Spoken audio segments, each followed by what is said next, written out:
You too. I'd like to call the December meeting of the Deschutes Public Library District Board to order and welcome everybody. It's good to see many of you again today. First of all, we have our consent agenda, which includes the November 8th board work session minutes, the November 13th library board meeting minutes, and district disbursements. Did anybody have any additions or corrections to the minutes? I had one minor change on the work session minutes. Under Roman numeral 2 on the second page, I think it should say board members reviewed the results, policies, and no wording changes to the policies were suggested as the board will conduct an in-depth review. And it says of wording in January, and I think it should rightly say of the policies. Yes. Rather than wording, because we're going to do more than just look at the wording. Okay.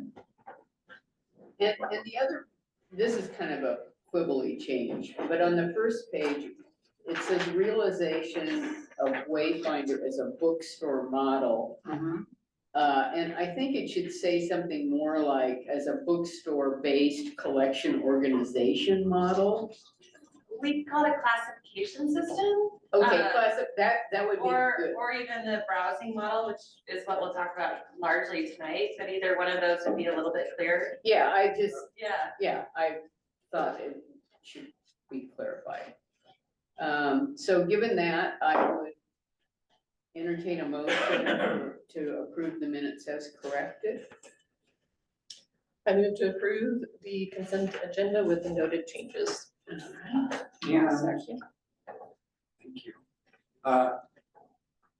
Based on our training, when we do a consent agenda, we're required to do a roll call.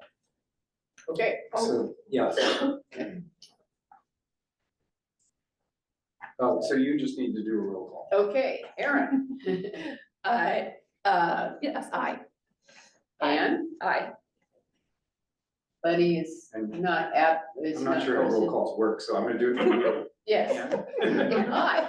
Yeah, okay. Yeah, and noting that Buddy Thompson and Betsy Tucker are not present.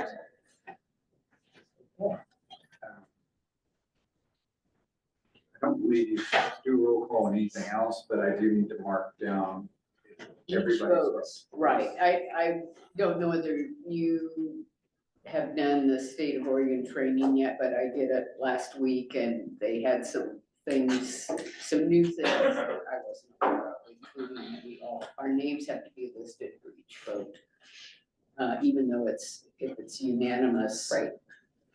So that was a change. Okay, do we have any members of the public online? This is the public comment section. Okay, we have no members of the public present, so we can dispense with that.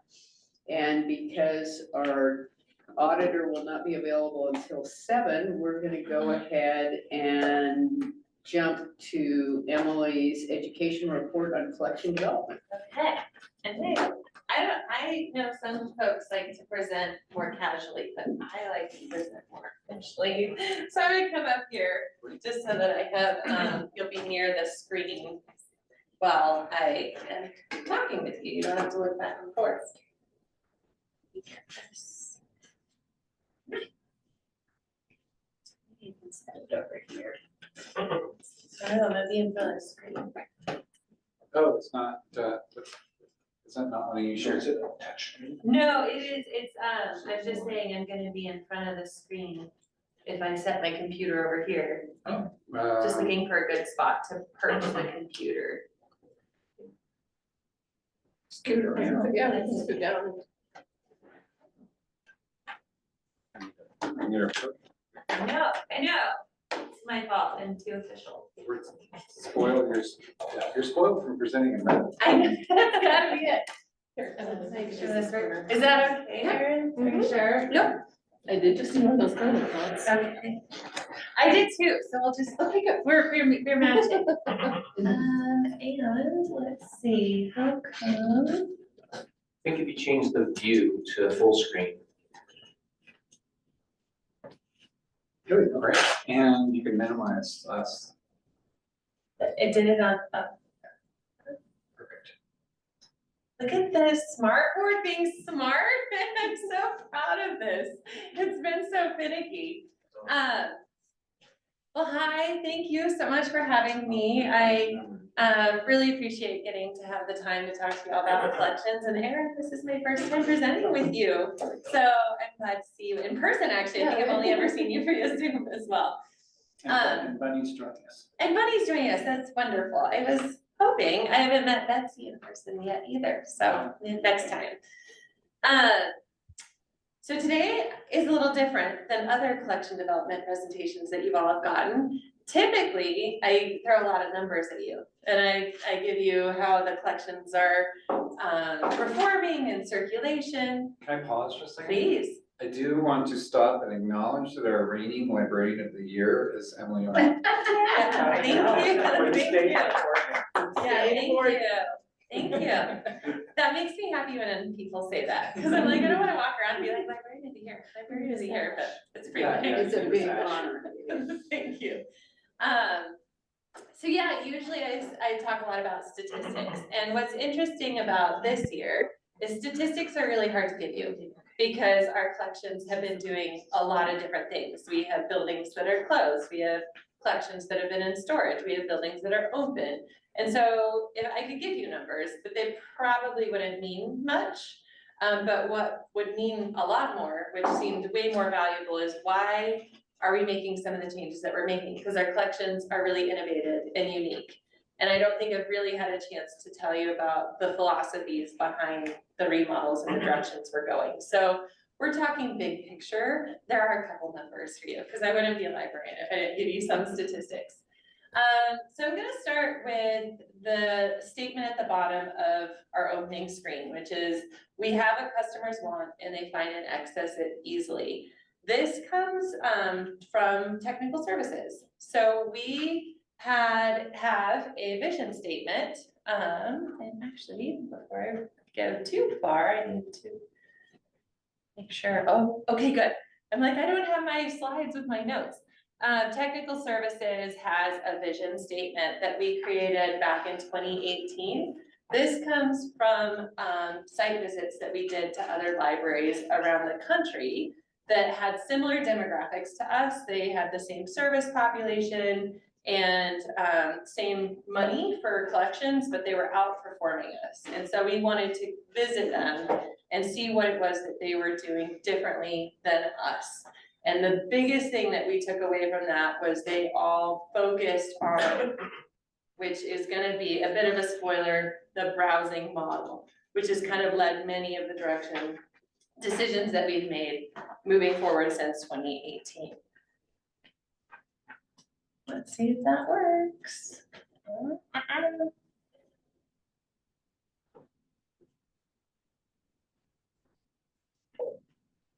Can you tell us what those libraries were? Yeah, oh shoot. I'm just struggling with the screen share here for a minute. They were anything, well, we visited regionally. So we went to Colorado and we visited anything which is just north of Denver. They're really well known as one of the most innovative library systems in the country. We also visited Pueblo while we were there, and I believe we went to Pikes Peak. Thank you. Tom, did you see that Bunny pulled in? Yes, she's on. Okay, good. I have a backup. I have my notes in writing because I knew this was gonna happen. Oh. So rather than struggle with that, we have the old school. We also went to the Northeast. They went to Maryland and visited a number of libraries up there, and I'll have to get all of their names. Was fun. And then we did phone calls with Maricopa County in Phoenix and Markham, which is actually up in Canada. And then we did visit Hillsborough here in Oregon because they were close. So yeah, lots of different data points to choose from, but I can get you the exact libraries. 2018 was a long time ago. Yeah, right. I just was interested. From the libraries that we met with, we developed a collection development philosophy. So what we're gonna cover today is what is that collection development philosophy? Again, the spoiler is that we wanted to move towards a browsing model, and so explain a little bit more of why. In order to meet that browsing model, what would be the kit of parts? How do we achieve that with the actual tangibles that we have in the library? And then lastly, what we're learning here with the impacts that we've made. And again, impacts are pretty early. They're hard to track, but I know there's a lot of interest of how our branch is doing, especially Sister Sun River and La Pine. So the first thing that we want to talk about is what type of library are we? So there's a lot of different types of libraries out there. There's archival, which would have, long runs of historical items. There's going to be research libraries, academic libraries. There could be a special collections library, and we consider ourselves a popular lending library. So what that means is that we're not going to have archives, right? We're not going to have all of the, every single issue of the bulletin. We're going to have the bulletin for as long as people are reading that copy of the bulletin. And if we can get it digitally and not have to store it, then we'll have back issues, but otherwise we're not archived. We're not a special collections library, which means that, for example, a religion library would have only religious texts, and they'd have the full breadth of all the different types of religion there are. We will have books on religion, but we're not going to have touch on the top of the iceberg on as many things as we can to meet the popularity of our customers. It also means that we won't have the full scope of a very prolific author. So someone like, say, Stephen King, who's been producing and publishing books since 1980, it would not be feasible for us to have the full breadth of every single thing that he's published. So we have to focus our collections in some capacity. And for us, that's what's most popular. Typically, we're looking for a publication date of within the last 5 years. For some nonfiction, it's going to be shorter than that, last 3 years. We're looking to our public to tell us what they want. So through purchase suggestions and their holds behaviors, we learn more and more what they're interested in. And that's really how we focus our collection development. Our ultimate goal is to create the most exciting and interactive browsing experience that we can for our customers. What we have found in the research, which we'll go through, is that browsing is the primary mode that customers find materials. We talk a lot about what we call known item finding, that I came in and I wanted this one book. And that seems to be the legacy focus of how libraries have behaved, is assuming somebody is coming in to pick one book and leave. But we know that that's actually not true. Through the research, most people come in to browse. What we also know is that the browsing experience encourages the customer to select more than one item. So if our goal is circulation and getting materials into the hands of others, we actually want to encourage that browsing behavior more than the known item finding behavior. The known item finding, they're looking for one thing. Browsing, they're looking for lots of things. And the last thing is browsing allows folks to find what we like to call spontaneous discoveries. So finding that hidden gem that they weren't necessarily looking for, but ends up being their new favorite title. And again, you don't find that if you are just going straight to the stacks to grab the one. We really want to help people have those spontaneous moments. Which is why we put so much emphasis on our displays, because studies show that displays are one of the best ways for individuals to have that spontaneous discovery. And I should have said this from the start, but we've only missed 2 slides. Every single picture in this presentation is a rendering of our remodels. So they're either gonna be renderings of displays in Stevens Ranch or largely they're Stevens Ranch or Redmond. So this is an example of one of the display units that we're hoping to have custom built for the Stevens Ranch adult fiction area.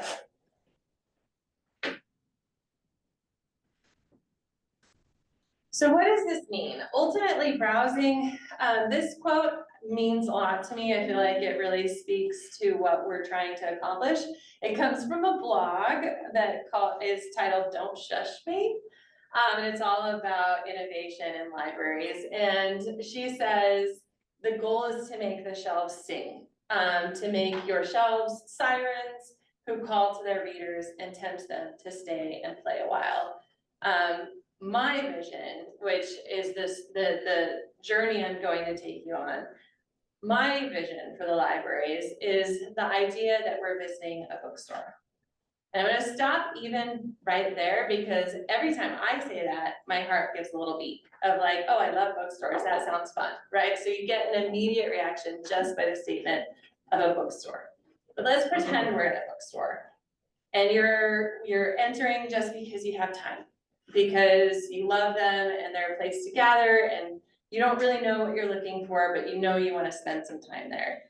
And you walk in and there's these awesome displays and they're on various topics that you didn't even know you were interested in. But hey, look, that book cover is really pretty. I wonder what that one's about. Let me pick it up. What's over there? There's another display. Oh, that's probably got some good stuff too. Let me see. And you're like, what I really wanted though was that new mystery. Where's mystery? And you look around the room and you see the sign for mystery and you walk over to mystery.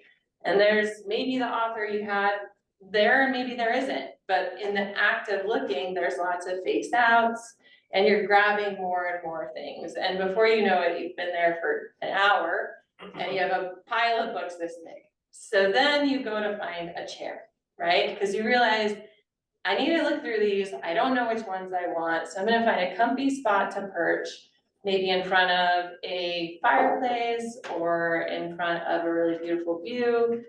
And you sit with your finds, right? And then the sad part of the bookstore analogy is that you realize you can't buy them all, right? The point is that you're picking through those titles and saying, I'm gonna splurge, I'm gonna buy one, maybe two, maybe three. But in this scenario, you realize that everything feels the same as a bookstore, but you get to take all of it home because it's all free, because you're not at the bookstore, you're at the library. And that's the goal that we're reaching toward, is that feeling that you can take it all home because it's all available to you. And that's really the vision that we're going towards with our collection development. I was just gonna say, I was in the Redmond Library and one of the construction people asked me what my favorite bookstore was. And I kind of looked around and I said, I think this is my new favorite I think this bookstore. one, yeah. A bookstore where everything's free feels pretty fun to me. And so we are reaching towards this vision, and it's not just a vision, it's not just from an informal blog, but research, again, I wouldn't be a good librarian if I didn't give you research. Research does give us significant benefits to the browsing behavior. So specifically in browsing behavior, we're looking at face out displays. When I say face out displays, what I'm saying is the cover is the first thing you see, not the spine of the book. But the benefits of face out displays are pretty extraordinary. So the first is that it generates attention and interest. You're just more likely to pick up a book when you see the cover than you are to see just the spine, just the text on the spine. And in that, when you pick up a book, you're more likely to take it. You're more likely to read it. So there's this element of not only am I not seeing it when it's spine out, but when I see it face out, I'm likely to pick it up. And if I'm likely to pick it up, I'm likely to take it home. And if I'm likely to take it home, I'm likely to read it. So we're creating stronger readers just by having face out displays. If you think it's exciting and engaging for an adult, the next really big one is that children are 10 times more visual learners than adults. So if our goal, which we know it is because we have these incredible early learning spaces that we're creating, is to create young readers, that grow up to be adult readers that teach their children to be readers, one of the very best things we can do is to give those kids those face out elements so that they can pick their own books and create a future of readers and an engaged community. And again, I've mentioned it already, but it encourages browsing, and browsing increases circulation. Very rarely, when you're reviewing a face out, are you picking just one item. There's a lot of excitement in that journey of looking at book covers, and so you're just more likely to continue down that journey and spend more time. It helps you showcase new titles, which we already know that, right? Many of our current displays for new and hot titles are already face out. And we see their percent checked out at 70 and 80%. And it might be that they are 70 and 80% more exciting because they're brand new and they heard about it on their blogs and their New York Times bestsellers and their Oprah readings, right? And it may be because they're on face out displays and they're first thing that you see in a lobby and they're so exciting. And wouldn't it be great if all of our items had that same level of excitement when somebody comes into the space? And the last is that it creates that warmer, more personable experience. There are pretty colors and all sorts of fonts and all sorts of images, and it just makes you feel cozy to see that breadth of options. And then that cozy makes you feel welcome, and that welcome makes you stay. And that stay makes the third place that we are striving for. So it all ties to our full goals as a board and as a district, all just to have things face out. This image is really fun. So this is also Stevens Ranch. I picked this one because these are cute little tent face out displays for kids that they can like crawl through, and they're meant to look like tents for our, I believe that's what's our forest, our middle layer, Yes. our architect language. The base camp. Base camp's the first floor. Right. And it's like, you explore and some. The summer was the top. I like that, summer's the top. We're gonna call it forest. That sounds great. Today right now. Today Today right now it's forest. Research continues to tell us that, again, libraries have been founded on this idea that we're here to help people find one item. But even in libraries, so taking it out of the bookstore model, but into a library model, studies have found that 2/3 of circulated materials are discovered serendipitously. And some have even increased that to 85%. So even in libraries, we know that if we hyper focus on the folks that are looking for one item, we're missing the majority of the people that are coming into the library and their experience. And that experience, again, expands the readability of our entire community. I want to call out some interesting things that are not on this slide. One is I went to a presentation at PLA this year, and it was with a library that had recently moved to their browsing model. And as many PLA presentations are, they are very excited and they're sharing all their statistics and really kind of a look at me moment, which frankly, they deserve that. If they're gonna put in this amount of effort, you deserve to showcase it. It went ingloriously well. Their circulation went up 30% just by moving to more of a bookstore browsing model. They didn't get new dynamic shelving. They truly just bought additional display units and put face out within their rows of stacks. So they weren't able to implement at the full level that we are moving forward with. They said, and this is an incredible quote, that they use heat maps to determine when items were checked out from various zones. And they found that nearly all of their circulations came from their displays. So much so that they said they now consider their in stacks to be open stack storage. And that anything that's spine out should really be considered open stack storage because people will not check it out. And they proved that with their heat maps with a 30% increase, which again is why we're moving so much towards these display models, because we don't want open stack storage, right? We want all of our materials to feel like display units and to have that level of engagement. This is an image also from Stevens Ranch. I believe this is part of our nonfiction clearings on the 3rd floor, if I'm remembering correctly. There's another benefit of the browsing model.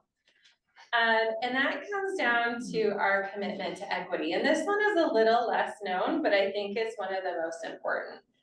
So in order to talk about equity in collections and in books and in publishers and in authors, we have to look at the publishing industry first. And we know, sadly, that our publishing industry is incredibly biased in who they give their highest dollar amount contracts to. When they are awarding the largest sums of money for a new book, for a new publication, it is almost always going to assist white male. And what that means is that when you get a name recognition, when there's an author that immediately comes to mind, it is probably going to be a cis white male. And I'm just gonna throw some out, James Patterson, Stephen King, Michael Connelly. There's a reason why they're getting so many circulations, and it's because their name is so prolific, and their name is so prolific because they get these contracts. And so just some statistics, because like I said, I'm not here to not give statistics. 72.5% of the biggest contracts go to people that are white. 71.3% go to people that are cisgendered, and 78% go to heterosexuals, which is fine because it's not fine, but we understand the world that we live in, but we don't have to live in that ourselves. What that means is we should be encouraging people to find authors and titles that they maybe didn't already know about. It is one of the best ways to encourage debut authors by helping them in this spontaneous discovery. They will more likely check out an author they haven't heard of if it's on a face-out display. They're more likely to check out a brand new book if it's on a face-out display. And super interestingly, there is a serendipitous correlation with those best-known authors. If you place a lesser-known author on the same display as the best-known authors, they check out at the same level. And so if we want to encourage authors that maybe haven't been given a fair chance, putting them on display is one of the best ways to redistribute some of the equity that isn't happening in our publishing industry.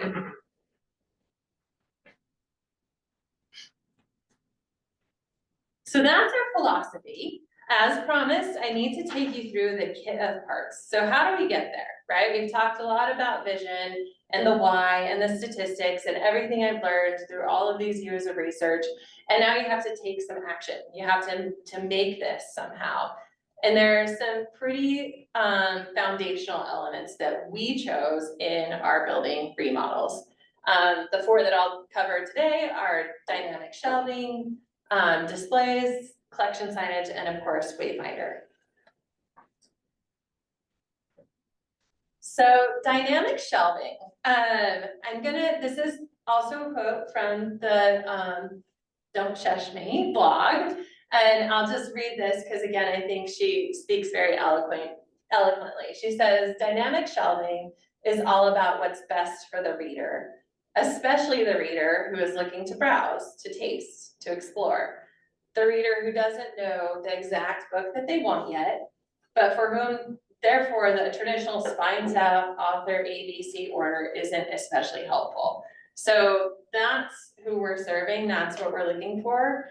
And one way to do that, to avoid that statement of open stack storage, is to realize that even though we have to have stacks, right? Like we have to have spine out, there is no possible way we can put everything face out. And actually, if we did that, our eyes would be overwhelmed and we would be less successful. So knowing that we have to have spine out, is there a way to make visual interest that keeps people wanting to journey through the space?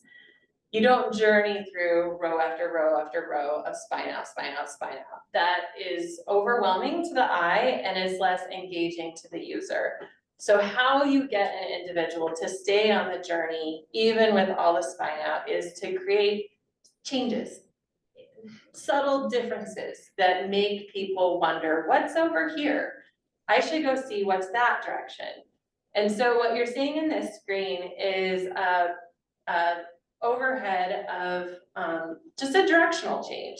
This is in Stevens Ranch, and you'll see we just have some that are, they're still linear, but they're in a zigzag, and even that zigzag alone makes people wonder when they get here, what's over here? And it continues them even in that, what feels like a very linear line through the full length of that shelving unit.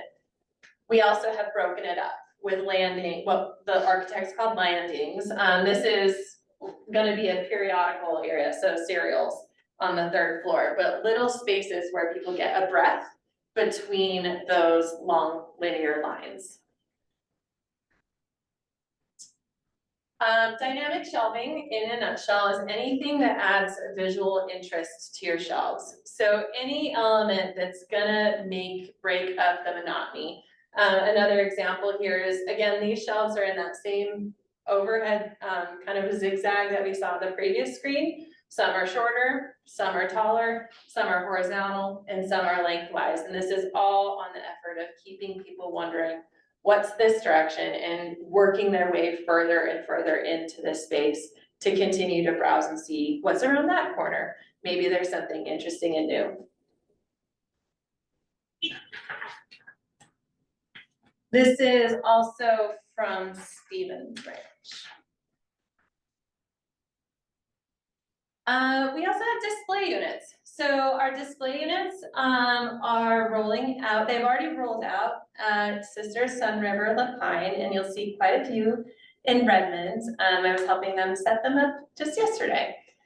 Our display units, we are designed on purpose. If you have not, I think you have fully understood the importance of face out.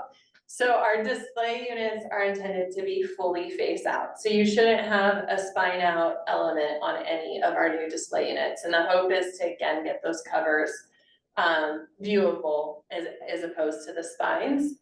We have 3 different sizes. This larger one, if you hear us talking like architect words, they call that the D1 unit.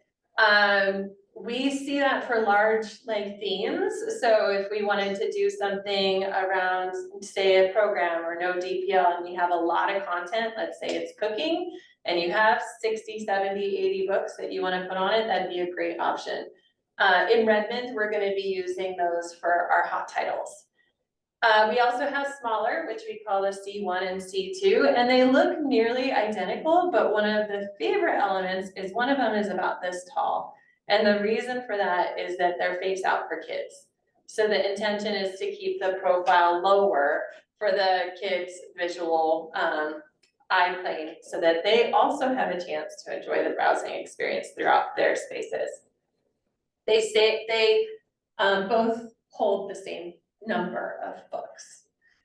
Those were designed with our input with the architects, so Yeah. you will not find these in a library display catalog.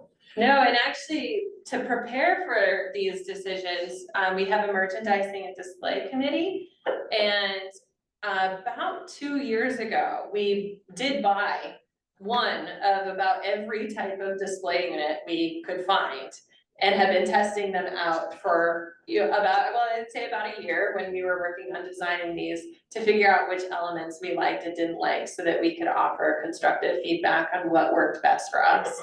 And that was, I saw Robert with big head nods on the number of display units we had to order for that.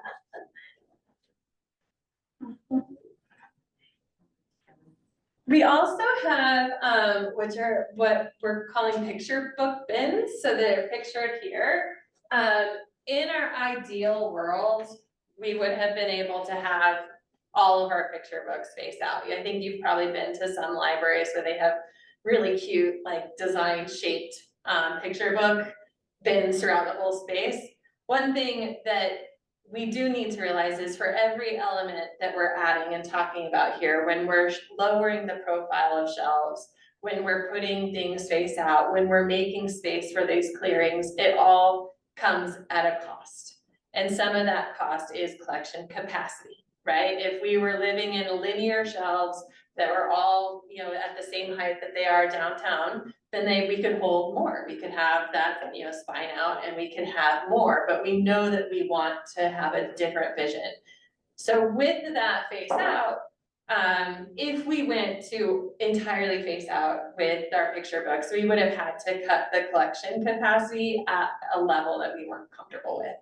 So our alternative is these, we have 2 and 3 tiers. So there's one that's got one more additional level, and those are for face out for picture books. So our youngest readers, where they can flip through and pick out their own titles. They're low to the ground on purpose, again, so that kids that are probably sitting on the ground playing with hopefully our manipulatives are also enjoying the picture books and picking out some titles while they're playing with the new early learning spaces.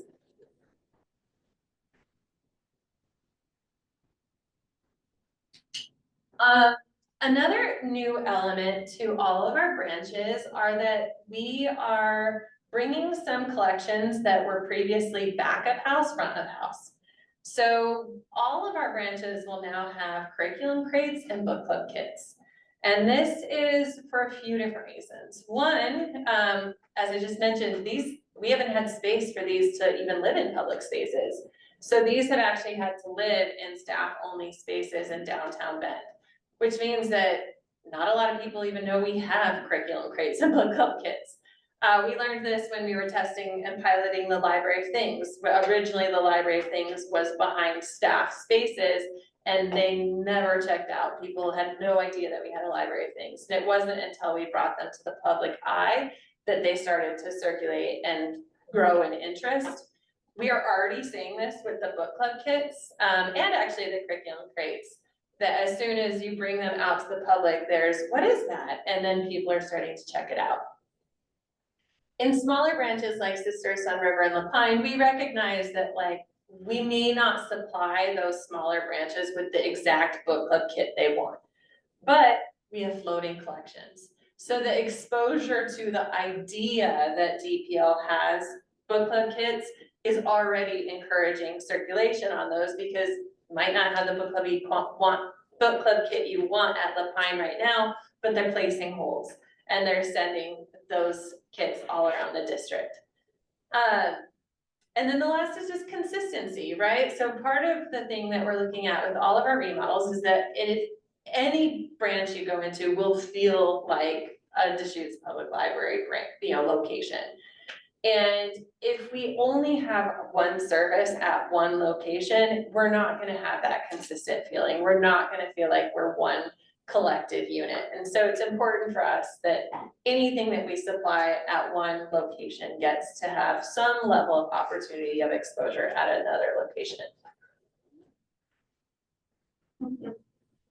And the last, and this I'm just gonna touch on quickly because this is the best picture I could find and it's a terrible one. And I think you're gonna see this best when you visit Redmond if you haven't already. But we have an entirely new collection signage package. And this we know is very, very important for that dynamic shelving so that people aren't lost when they're trying to find the genre or category they're looking for. So we have 3 different types of collection signage that is throughout the entire space. And again, the best thing I can tell you to do is go visit Redmond because it's up. And you'll really see it in action. I would say Sun River also has the signage up and it works really well there. But everything from flags, which are at the top of the shelving unit, to dividers in the unit itself help guide you along your way. And it wouldn't be a presentation about collections and our new vision without Wayfinder. So Wayfinder, as a reminder, is part of this entire vision. So we know, again, that people are browsers.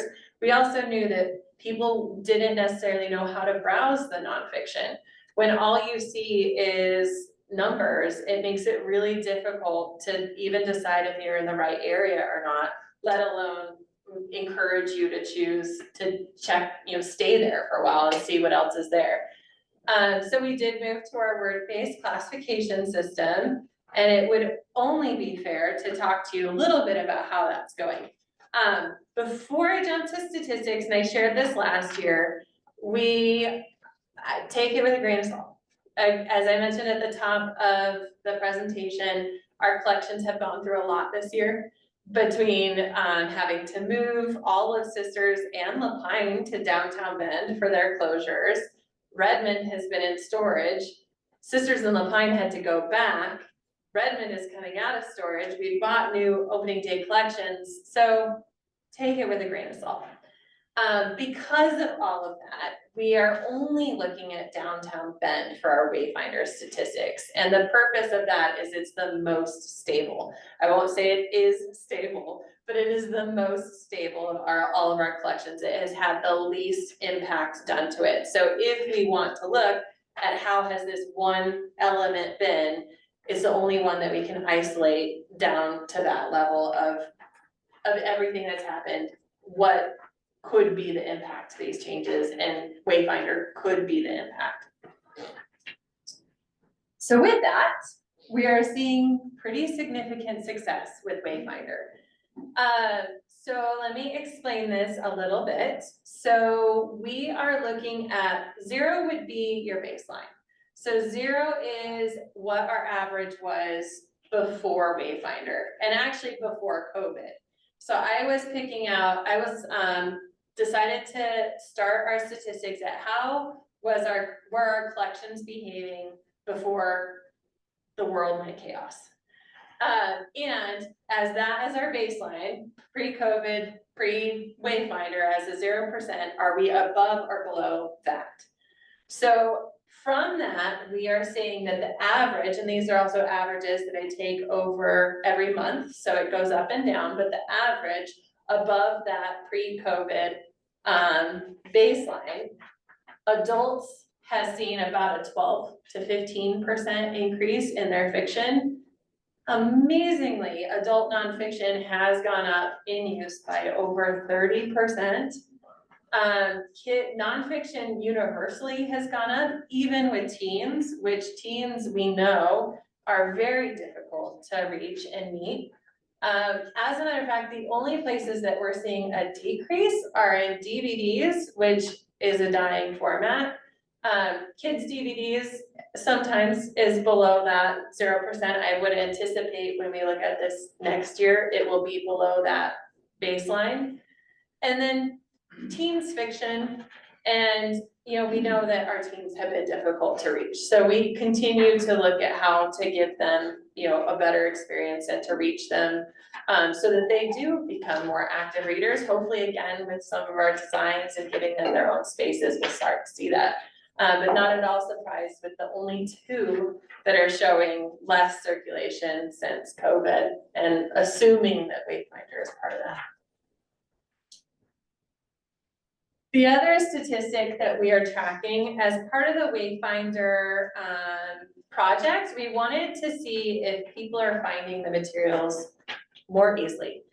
And the only way that we have to track that, again, take statistics with a grain of salt, is through tallies, which tallies are my least favorite statistic. So that's why I say take it with a grain of salt. But quarterly, we run desk tallies, and the point of the desk tally is when anybody comes to a desk or a service point, whatever type of question they are asking, it gets a tally point. And then we do this quarterly, and then that kind of gives us an annual average of what types of questions are people asking. Are we giving more directional? Are we doing more reference? Are we doing more, help me with the computer or printer or whatnot? So out of those desk tallies, these are the number of times that people have asked directional questions about the collection. So help me find blankety blank item, I'm lost. And we are seeing a general decrease in the number of desk tally questions that people are coming to the desk looking for directional. Again, it's a up down. I think we wanna continue to track this more over time, and you never know, cause tallies, one person can be more sensitive and, more cognizant, more aware, taking down, more marks than someone else. But a general pattern is observable. Okay, so how are we reaching this? So the last area that I wanna share with you is how have we decided, what materials have we been putting into the new buildings as they've opened? We've spent some money on opening day collections. I know you guys have seen those budgets, and it's probably nice to know where that money went and what is new to each of those branches. So, on this slide is the dollar amount spent in opening day collections for each of the remodels.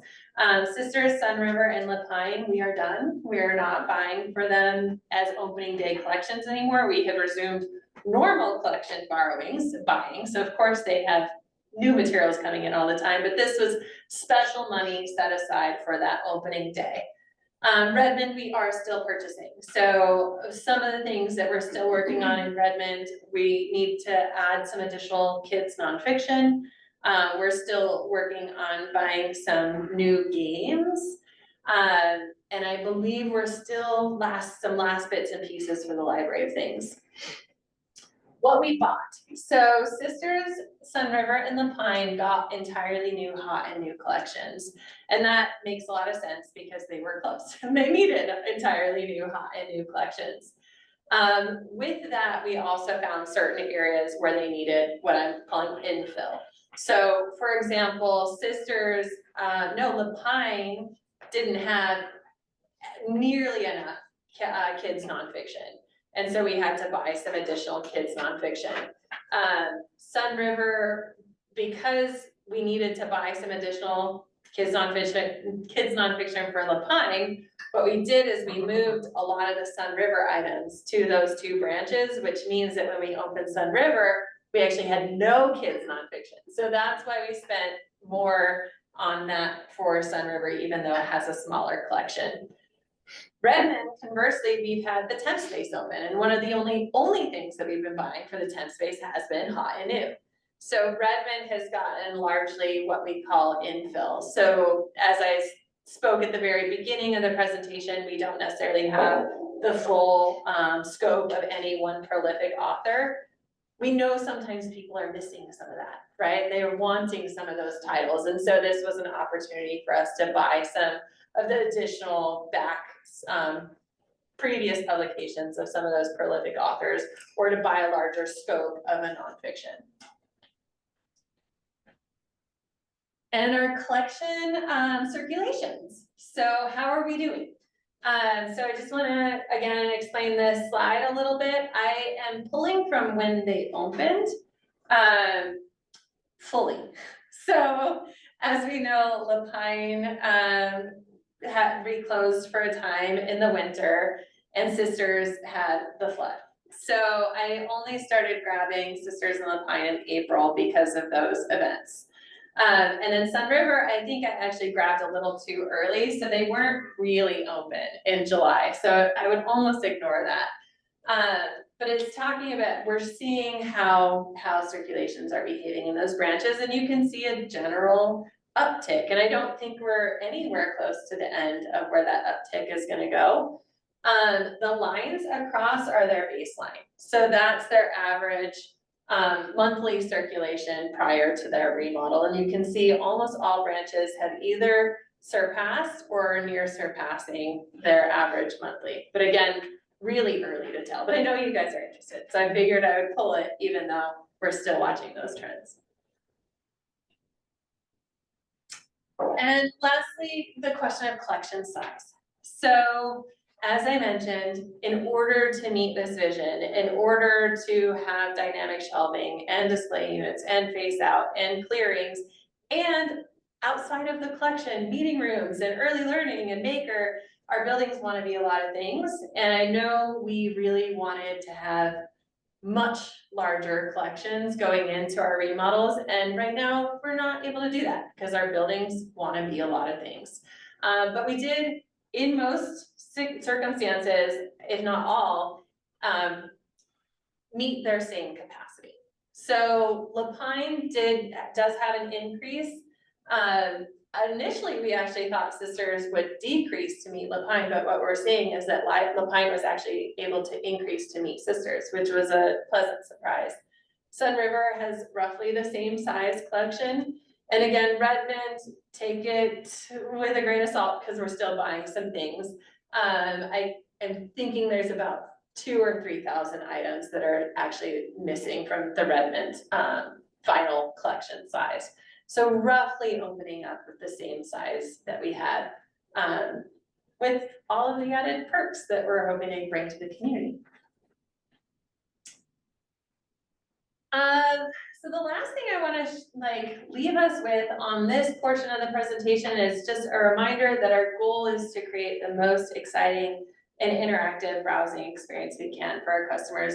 And that has really driven so many of the collection decisions that we have, and is why our collection is so innovative and so different from the way other libraries behave, because other libraries are not really looking to create that browsing experience. They're there for the known item finding. And so we're a bit at the leading edge of where libraries are going in the future to create this browsing experience. I'm only bringing this up because I have to talk to you guys about other library trends. Obviously, the big topic is book challenges. I want to just let you know I'm going to be back in January. So we'll do a whole presentation on book challenges, but to give you just a little nugget to think about and ponder as we're leading towards that presentation, I thought I would go ahead and give you a few statistics. So ALA puts out, of course, the top 10 most banned and challenged books annually. United for Libraries is actually taking that and has created a heat map. I chose this statistic just to show that book challenges are continuing to rage through our country, but that the West Coast is not immune. I think we often feel that because Oregon is Oregon, that maybe we aren't experiencing that here, and that is very much not the case, and we'll talk about that a little more obviously in January. I do encourage you to go to ALA and look at the numbers. This is an infographic, and again, we'll talk about all of this, but it might be helpful if you want to do some pre-work to look at some of the statistics that are coming. What types of challenges are happening, where challenges are happening, and what types of materials, because it's not one cookie cutter example. I think the one thing I would like you to take away from this is it's kind of across the board as to what we're experiencing and seeing a lot of different challenges in a lot of different ways. And then in Oregon, again, to drive home the statistic is how our numbers are reflecting here in Oregon. The big thing to note on this slide is the number of challenges versus the number of items. What that tells us is that for every challenge we get, it's going to be multiple titles. And we have seen that over and over again, that it's not one title that people are concerned about, it's many, or it's an entire topic that they're putting challenge reports forward on. And so it ends up having a pretty extensive impact of time for the libraries that are getting these long lists of books. So we'll talk a little bit about what we're doing to protect ourselves from that here at the Deschutes. And then the types of materials. The common theme is it's nearly all LGBTQ related concerns. You'll see other words on the list, things such as sex and nudity, unsuited for the age group, but from the title, we know that the title itself is the common theme is LGBTQ. So they're using new words, but it's really about one core concern. So we'll talk about all that next time. And I just want to, pause and see what kind of questions you have for me, and if this helped illuminate some of the directions and changes that you're seeing at the library. And yeah, I'm open to your questions. I appreciate your visuals. Good, Yeah, they're your visuals, they're gonna be your library in no yeah, time. but no, that Yeah. really kind of illustrates Yeah, the goal good, of what you're trying to do Good. with the circulation, so Good. it's great. awesome. Well, you know where to find me. My email's right there. Yeah. Yeah, I think, going to the reopened branches and seeing Wayfinder integrated into the design of the shelving Mhm. is really helpful to understand the vision that you Yeah. outlined. And it's more than just signage or, you know. Or more than just Wayfinder. Right, yeah, exactly. I mean, Yeah. it's like, it really brings it to life and it really does make it feel like I can go into this area and I'm gonna discover a whole bunch of things that I didn't even know Yeah. I was looking for. Yeah, Um, I think it's so, the two branches that really pop for me are Sun River and Redmond. Like you really, when you walk in, it all kind of comes together. And it makes me a little sad for downtown Bend that they have Wayfinder, but they don't have they don't have the full kit of parts. And Right, I so mean- like it's complicated for them, right? And there's frustrations there and I have compassion to that. And it's like, you're gonna get it, it's coming, but you know, we also have these bonds and the buildings take time and we have to vision it all. And yeah, Well, and it's hard when people are used to something being a certain way and they go where they go and they do what they do, and then it's in a different place. Yeah. So they have to adjust to that and Yeah. to the whole concept. So it is confusing in an existing space Yes. for people, I think. yes, very much. It's just change is hard. Oh, yeah. And Yeah. people don't adapt really well sometimes. I always say it's akin, probably more so even, but akin to like going to Lowe's and they rearranged. Right. And they do that and you're frustrated, and you're like, why did they do that?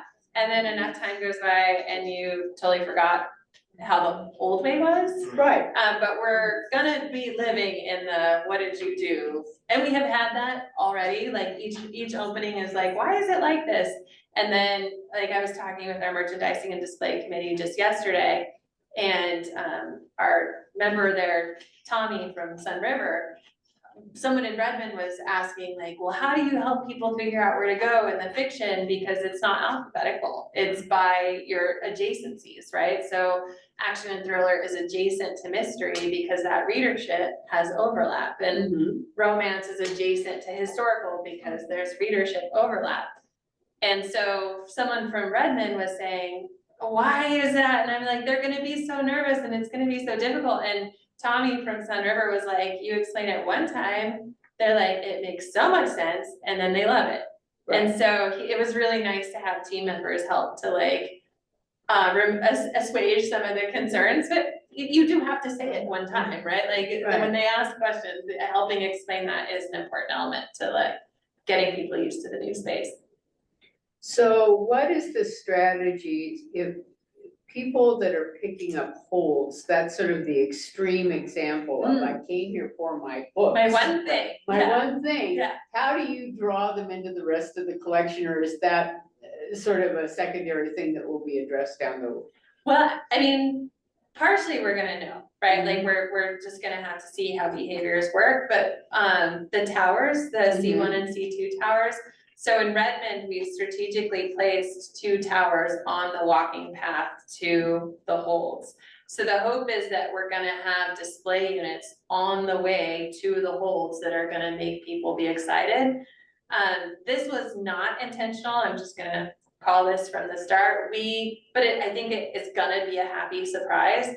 We are ultimately putting the adult new upstairs, because we needed space for it that was not on the display units. So people are gonna come in and see the hot, and they're gonna say, where's the new? And then they have to go upstairs and walk past the dynamic shelving. They have to walk past mystery and action to get to this beautiful view and gorgeous seating in front of the new. So hopefully it's that milk in the back of the grocery store. We've actually had a chance to envision that in Redmond. So I think we're gonna coax them, we're gonna Okay. try. Okay. And online too, we're hoping to create browsing experiences online. I know Wiley is looking at ways to create more dimension and dynamic, like browsing on the website itself. That was gonna be my Yeah. next question, is how do you replicate that experience? But we're also bringing on, and this is brand new, but we're bringing on a new tool called Stack Map, where when you look for an item in the online catalog, it will give you a floor plan of the shelving and tell you generally where it is. It's not gonna say it's on this shelf, third, whatever, but it will tell you which unit. And so you can come up and kind of look for that one item, if you are doing one item, but you're still gonna end up browsing because you have been brought into this browsing experience. I have a question, what are considerations for people in mobility devices? I saw the person in the wheelchair, as far as being able to access, lower browsing. Yeah, And being able to reach some of those bottom shelves. I realize that's not a new thing. yeah. but Seeing so much lower shelving, how is that accessible? Yeah, so actually, one of the harder things with accessibility is the taller shelving. So one of our big considerations was, let's actually bring it down so that we don't have as much tall shelving. And in doing that, and again, trying to protect collection capacity, we knew we had to use that bottom shelf. But that bottom shelf is, I think, about 4 or even 6 inches up off the floor. So it's not as far down as like flush to the floor, and it's at a tilt. So you're able to actually see the spines from any, like standing where I am or from a wheelchair. So it should be more accessible than like a flat shelf. But we did need to utilize that bottom for capacity. Yeah, but I love that question. Thank you. Emily, I appreciate that you say we are on the leading edge, and we have these beautiful new libraries, and to think that we are on the carrying these new libraries into a leading edge portion. I very much appreciate the efforts for that. Also, I'll say, as far as Wayfinder, I truly thought there would just be a revolution, or a revolt, I should say. And I'm just shocked that there hasn't. People have accepted it, at least in my area, they've accepted it. Yeah, thank you so much, Bunny. I mean, being innovative is a quality I definitely love, but I know it's not necessarily for everyone, so I appreciate you saying that. Yeah, I mean, we have gotten some complaints about Wayfinder, but it is almost always, I mean, I could tell you verbatim, I know the Dewey Decimal System. And yes, I know many members of our public do know the Dewey Decimal, and those that do know it works really well for them. But again, we're looking at decisions that are the majority. How are we serving the largest sum of our population? And unfortunately, the largest sum of our population doesn't know Dewey. But for those that knew it, yeah, there's some frustration, but they are coming along as well. Like, I mean, we're getting very, very few complaints at this point. So I think it's also that you rearranged reaction and people are getting used to it. Okay, any more questions? This is just a great, I look forward to this report every year because I Thank just you. learn so much, and this one was particularly Good. interesting and good. I'm so glad. And I'm always happy to come and talk to you things I'm passionate about, so. Well, and we will stay tuned for part 2 next month. Yes. That was just as engaging, but a lot less happy. Yeah, exactly. Exactly. That was not the feel good presentation. This is our time of year. We also look at the collection development executive limitation that the board has. And this is one of the longer policies the board has, very specifically to support our collection policies, but also to give groundwork for the board and being able to handle any requests for reconsideration that might come to the board level. Right. So I say that because it's a long policy that I'm gonna give the shortest analysis to. part of it, I'm using Emily's presentation to back me up. But some of the very specific ones, we do have a policy, which I shared the link with you, and also the reconsideration of library materials policy, which people use when they want to challenge a book. So specifically, we followed your policies. There were no known instances where we weren't. And also to back that up, our staff does go through intellectual freedom and library principles training, especially we start with our new staff as we onboard them. And Emily can correct me if I have the numbers wrong. I tracked that we had 2 formal requests last year. Yeah. And those follow our policy. That comes to me. I work with the collection development team to analyze the request and get back to the person that's filed it. They do, if they're not happy with my analysis, they can appeal that to the board. None of those have been appealed to the board. My interpretation is that we are in compliance with the collection development executive limitation policy. Do we have any questions for Todd or Emily? If not, I would entertain a motion. I'll move that the library district is in compliance with the collection development executive limitations policy. I'll second. Okay, all those in favor? Aye. Aye. Motion passes unanimously. And I just want to say, for all the trainings that I've gone to, including, and I have to say, Emily's was probably the best training that I have gone to, that I went to right before ALA, and it was ALA 2 years ago, when it seemed like the whole focus of the conference was on intellectual freedom. And Emily's explanation was so clear and made so much sense, and it was a great setup to go into all those other discussions. So her training is excellent. But a lot of what was advised during those trainings was to have the proper policies in place and to have staff training and board training on those concepts, so that we're prepared to discuss issues coherently when they do arise. So I just appreciate all the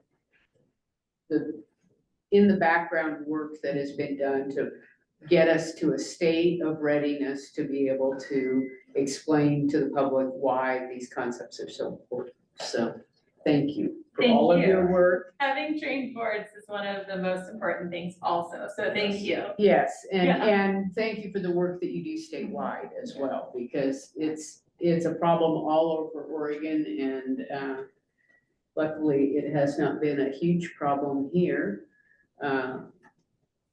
But I'm glad that we have done the work that we've done in advance, so that's great. And I guess, is Brenda? Yeah, Brenda has joined. Oh, Brenda okay. has joined, Okay. so I think we're Are you- ready to. Brenda, are you out there? I am. Okay, great. Are you- Welcome. Thank you. Can you hear me? Yes. can. Okay, good. Okay, awesome. Thank you. So Brenda is, and I'm gonna butcher the name of your company, Sensiba. Nope, you got it. Okay, ever since, it was so much easier when it was Brenda Bartlett. But you have a great team of auditors. They really do a thorough job. So I think for me, that gives me a lot of faith in our systems. And Robert will be here to help analyze some of the statements that you have, and also realize a big chunk of what we're doing, complication with this over the last 2 years, has been the bond projects have thrown a big wrinkle in for us. So Brenda, will you take it away? Yeah, thanks. Thanks for letting me attend by Zoom. I actually had another board meeting to attend in Redmond, so they graciously let me use a conference room. So I am coming at you from Redmond. So appreciated working with the library again this year. A really fun group to work with. I'm going to start with our audit report. And Todd or Robert maybe can help me direct everybody where I'm going. It's usually on page 1, but I don't know if you're looking at a PDF or a. If I can share, I can put that report up. You should be able to share. Okay, great. Let me do that. Okay. Great. Yep, that's exactly where I wanted to be. So Great. I'm going to start with that page 1. And the most important part about this letter is that this is our opinion letter. And this opinion states that the accompanying financial statements, which means all of the financial statements that are in the package, present fairly in all material respects the financial position of the library. And so this is the result that we always want. We always want to be able to say that we can rely on these financial results that are reported. And the basis for our opinion is that we go out and we find evidence to corroborate what those financial statements say. So some of those are really easy. We can go to the bank and we can get a confirmation of what the bank balance is. Some of them are a little bit harder. Anything that has to do with PERS is a little bit harder. So we go out and we try to get as best we can that third-party evidence to support the opinion so that you can rely on our opinion. We talk a little bit in our report about the responsibilities of management, which are a lot of what you're seeing in this report. That's the responsibility of management.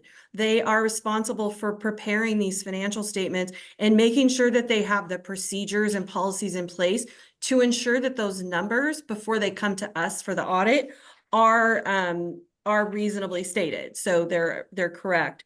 And then on to the next page at the top. Our responsibility is to obtain that reasonable assurance so that we have enough evidence for you to rely on our opinion. In addition, we have a responsibility to adhere to our professional standards and responsibilities, one of which on those is our independence. So what's very important for us and for you to be able to rely on our opinion is that we stay independent of the library, meaning we don't have any financial relationships or personal relationships with anybody on the board or anybody in management, so that we keep that very clean where, we can exercise professional skepticism as we're going through our audit procedures. On to the third page, there required supplementary information. So there's a lot of information in any financial reporting package. Our opinion is generally just on what they call the basic financial statements, but also the standard setters who say that, who set the best practices in financial reporting for governments, they say there's some things that should be in there as well. We call that required supplementary information. The most important of which, in my opinion, is the management's discussion and analysis.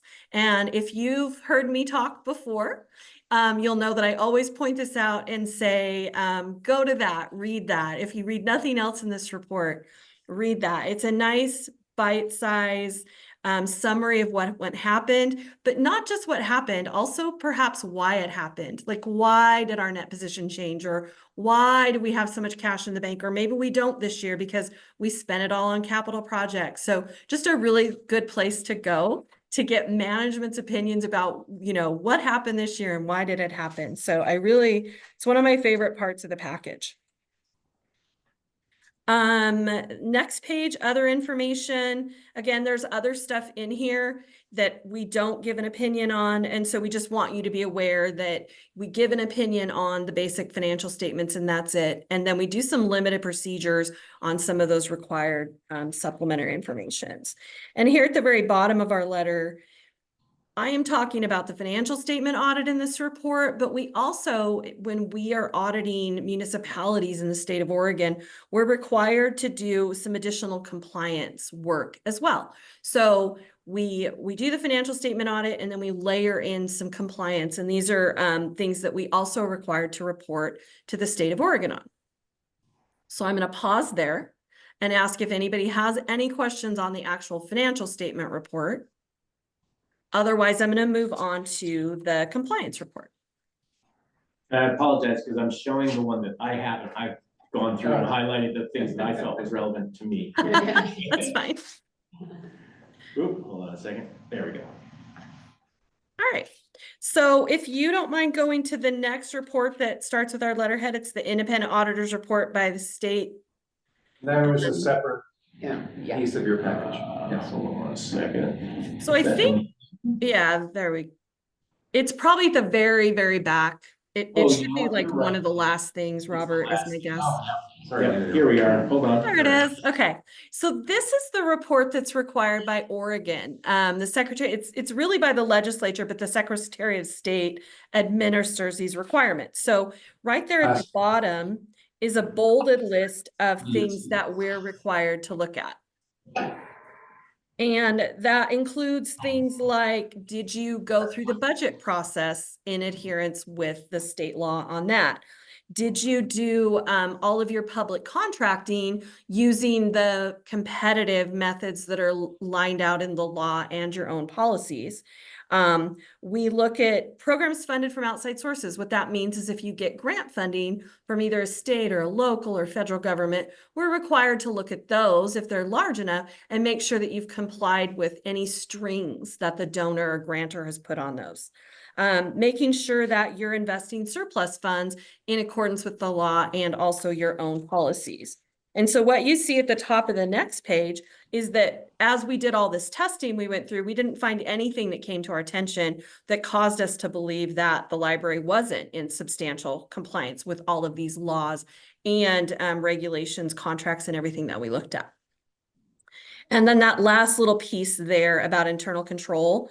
So when we undergo a financial statement audit, we always start with the process and the procedures. So you'll see us out at the library in May, usually sometimes June, and we're talking about what are your processes, what are your procedures, and what we're looking for is kind of holes, areas that we might want to recommend that there be improvements in. And you've probably heard this from us over the years. Maybe we've identified something where we're saying, oh, we really think you need to improve that. And then management goes through and they say, what can we do to plug that hole up? I like to think of them as holes that can be plugged. And, you know, we're always looking for cost-effective methods to make sure that your procedures are such that the library is protected, right? And so if we had reported anything like what we call internal control deficiencies, we'd also mention it here. And so nothing of that kind reported this year. Everything was the policies, the procedures, everything went really well this year. I know last year we had some things and, you know, Robert and the external CPA kind of talked about, we think that we're closing these books too fast to really get good processes in place to make sure it's closed. And that really did kind of turn out to be the case. Everything went really smoothly this year, just having that extra time to make sure that they could really vet those numbers out. So really successful audit this year. I have one more letter, and this is the letter that I give every year. It's required by professional standards, but if anybody has questions before I move on, please let me know.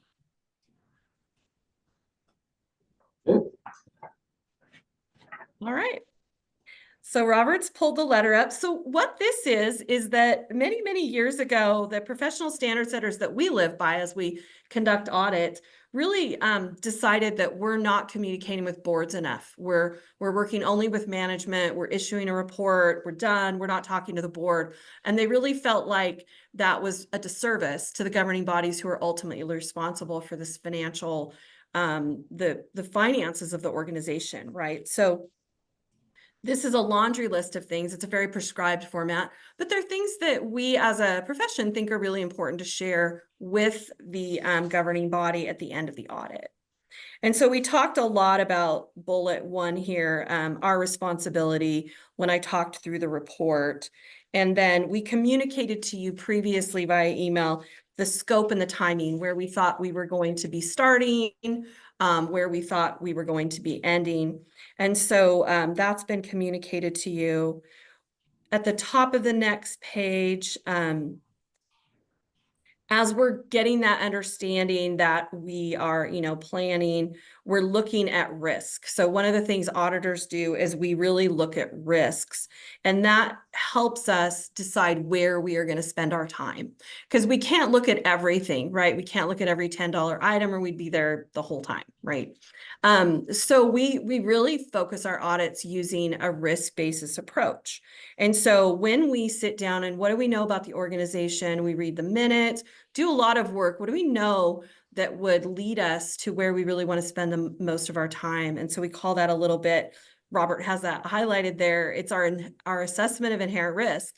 And this is, there's things that are inherent to governments that are risky, and there's things that are inherent maybe to libraries that are risky because of what they're doing. So for example, the bond project, it's so much going on, so many projects, so many people, so much complexity. And so, obviously that is something that can change from year to year, but that's something that we consider as we're designing our audit procedures. There toward the end, this compliance with all ethics requirements, talked about that a little bit, how important it is for us to maintain independence. And at the bottom here, we talk about that language of significant risks identified. So this is actually a new thing that we've started communicating just from a couple of years ago. And the first year it happened, we had a lot of alarm, and it's something we've always done. It's just that we hadn't communicated it before. So if we move on to the top of the next page, what significant risk means to an auditor is where are we going to spend our time? Where should we focus? Where might there be errors? Where have there been errors in the past? And so the significant risks for the library are, as I mentioned, the capital assets related to the bond project. Then also that fair value accounting for investments. So we have professional standards that say, if you buy an investment security, let's say a treasury bond, you can't just report it at what you bought it for. If I bought it for $100,000, in 2 years, it might be worth $200,000. And so I have to report it at that 200. So there's risk there, making sure you're accounting for those properly. So we take a look at that. And then this third bullet, this management override of controls, this is something that is in every audit. It's not a library industry. It's just a fact of every audit. Management can design great controls and have great processes and procedures in place, but somebody with a lot of authority in a organization can always try to override those. So those are things that we look at. So if you have a purchase authority where somebody says our rule is that anything over 20,000 has to be approved by, the executive director, and maybe the executive director is not in, but this thing needs to go out. If it goes through without executive director approval, then we would consider that to be a management override of control. So those are the kinds of things we're talking about, is we're looking for that as well, because we would want to bring those to your attention as well if we identified anything like that. And so in terms of the financial reporting, the things that we look at, we're looking at your significant accounting policies. Those are all listed in note 1 to the financial statements. All of the things that management reports, they've listed in note 1 how they record those and how they report those. Significant accounting estimates. Talked a little bit about our evidence, what we're getting. When we talk about estimates in a financial statement, cash is not an estimate, because as I mentioned, we can go to the bank and we can find out what cash was there on June 30th. So that's not as significant or anything, but estimates are very significant because they can change in the near term and they can be quite volatile. So the thing that we like to call out here in the state of Oregon anyway, has to do with the library's share of that unfunded liability that the PERS system has. And so there's a lot of disclosures related to that. An actuary comes in and estimates those numbers, but those numbers are really only as good as the assumptions they use, and the assumptions change a lot. And so from year to year, that can be a little volatile. So we want to call that out to you as well as just being a significant estimate contained in the financial statements. Moving on to the next page, Financial statement disclosures, that's the same thing. Those disclosures related to the PERS obligation are, by far probably the most sensitive contained in the district or in the library's financial statements. We noted no significant unusual transactions. We didn't identify any suspected fraud. We didn't encounter any significant difficulties during the audit. Management of the library is a dream to work with, very, very responsive, just really great people to work with. So we've always been happy to work with the library. We do have to report on uncorrected and corrected misstatements. And so there's a couple of these things that we identified. This first one is what we would consider an uncorrected misstatement.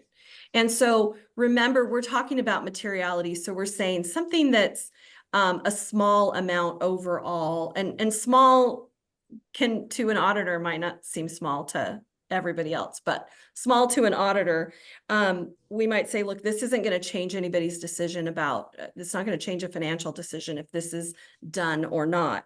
And so what happened was this year, our professional standard setter came in and said, look, we've always just capitalized things if individually they were over $5,000. So we've said they're an asset that we have to track and depreciate only if it's over $5,000. So a lot of things haven't been, none of the computers, most of the library books, those kinds of things aren't getting capitalized and captured as an asset on the balance sheet.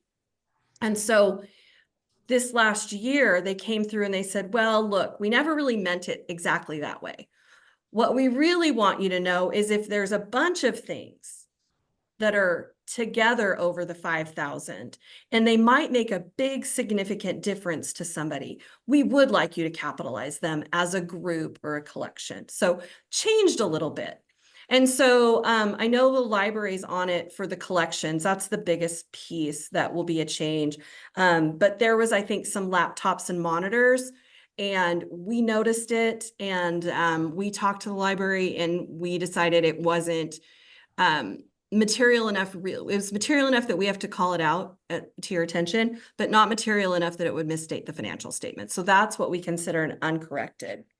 And then the others down here at the bottom, these were corrected misstatements. So the first was that it turns out there was something, and Robert can talk to this a little bit more. I'm gonna give you the overview, but feature in our software that we discovered in the course of pulling the books together. It skips depreciation on particular assets that have this particular kind of entry. So we added a step basically to just do a validation check. If any entry has a zero depreciation, we investigate it, because there are some assets that are not depreciable. But we need to go through now, and we have a process now to say, okay, can you verify? Yeah, does that pass the sanity check, or no, that doesn't make any sense. That should have depreciated. Why is that zero? And catch those. Yeah, and so for us, the context of that is we found one of these and we're thinking, oh, that should have had some depreciation on it. So we let Robert know, and in the course of him investigating that to see if that was right, what we said, he found a couple more. And so that's how they found this systemic thing. And now they've corrected it. But you can see it was, $346,000. Management agreed to correct that and fix it, and then also fix that process going forward. And then we have another, the second one was just a movement between the capital project fund and the general fund. And this is just a little nuance in the bond capital project law, where if something can't be capitalized under the rules, under the standards, GAAP standards, then it can't be charged to the bond fund. And so we just noticed a couple things that were perfectly appropriate, but just didn't hit that GAAP threshold. And so they were, I think it was rent for Redmond and moving expenses. And so we called that out to Robert's attention. He double checked with bond counsel and they said, yep, that's true. And so they moved that out of the capital project fund into the general fund. And then also there was just a receivable for an insurance claim reimbursement. we took a look at it and said, oh, we think actually this belongs with matching up with the expenditure that you made. And again, they took a look and agreed and made that correction as well. So those, does anybody have any questions, or Robert, do you want me to pause and let you add some context on some of those? No, I think you got it all. Thank you. All right. Anybody have questions though? I think so. Great. All right. Robert's So, alerted us to some of these things as we've gone through the financials for the quarters, so oh, good. some of it is information we've had before, yeah. All right. So I'm not giving it's no spoilers here. Okay. All right. Okay. So no disagreements with management.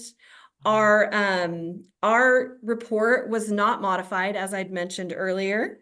We do request representations from management. This is just where we ask them to tell us that they've provided us all the information and that they've accounted for everything that's in the financial statements. And really nothing else. I mean, this is just a pretty straightforward audit, no significant findings or issues, and as always, just an absolute pleasure. Oh, I had. Thank you, Brenda. I'll insert my commentary. It's always a pleasure working with you and your team. This year, I felt like we identified some of those key improvements last year, and just to see them really bear fruit this year was very satisfying. Yeah, it really was. I think both teams Robert's team and our team, we were just like, this went really well. So that extra month, I think maybe it ended up being about 4 weeks. Just really, really worked out well. Well, it's always a great situation when we have a happy auditor and a happy staff. So it's very good. It really is. And we really appreciate your thoroughness, Brenda.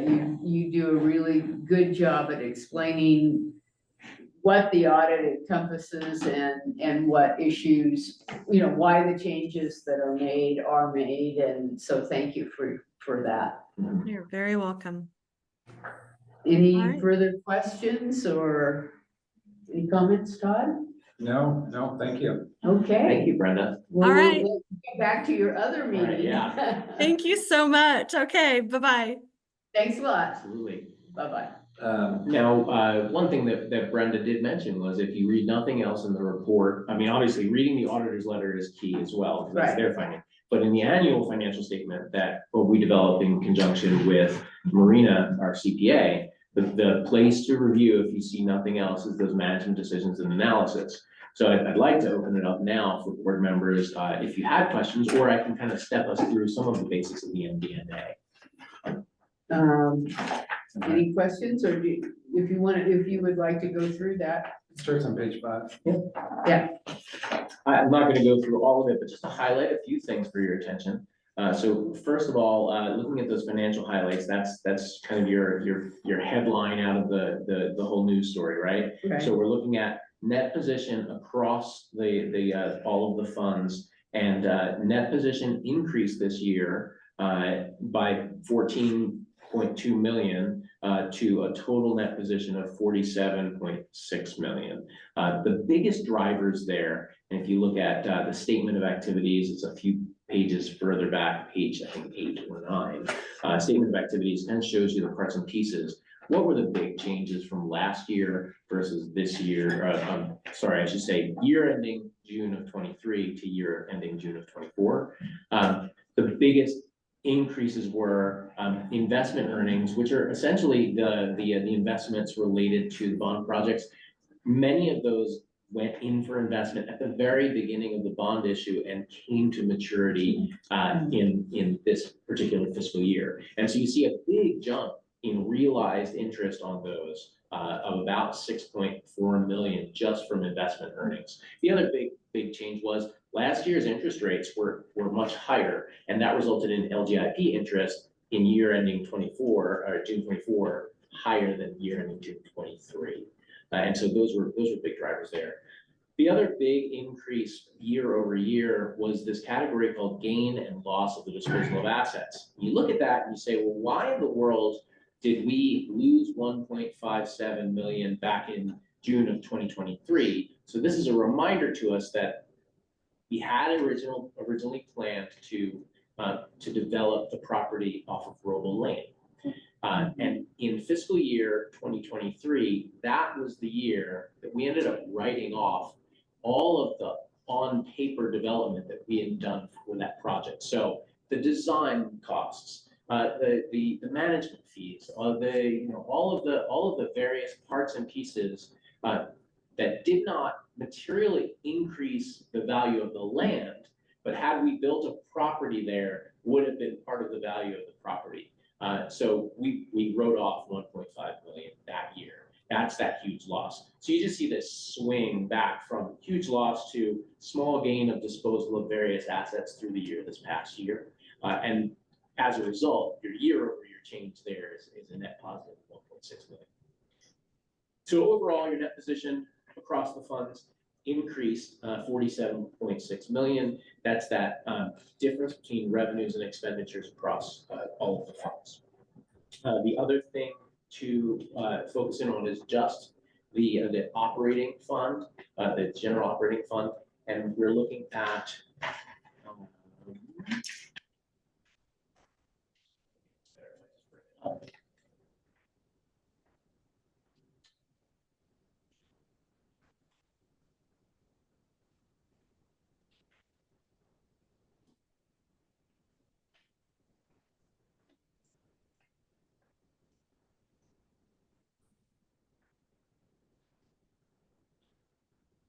financial statements here. The balance sheet on government funds. So if we look at just the general operating fund, we're looking at a $18,040,307 unassigned and available for spending at the end of the year. What does that mean?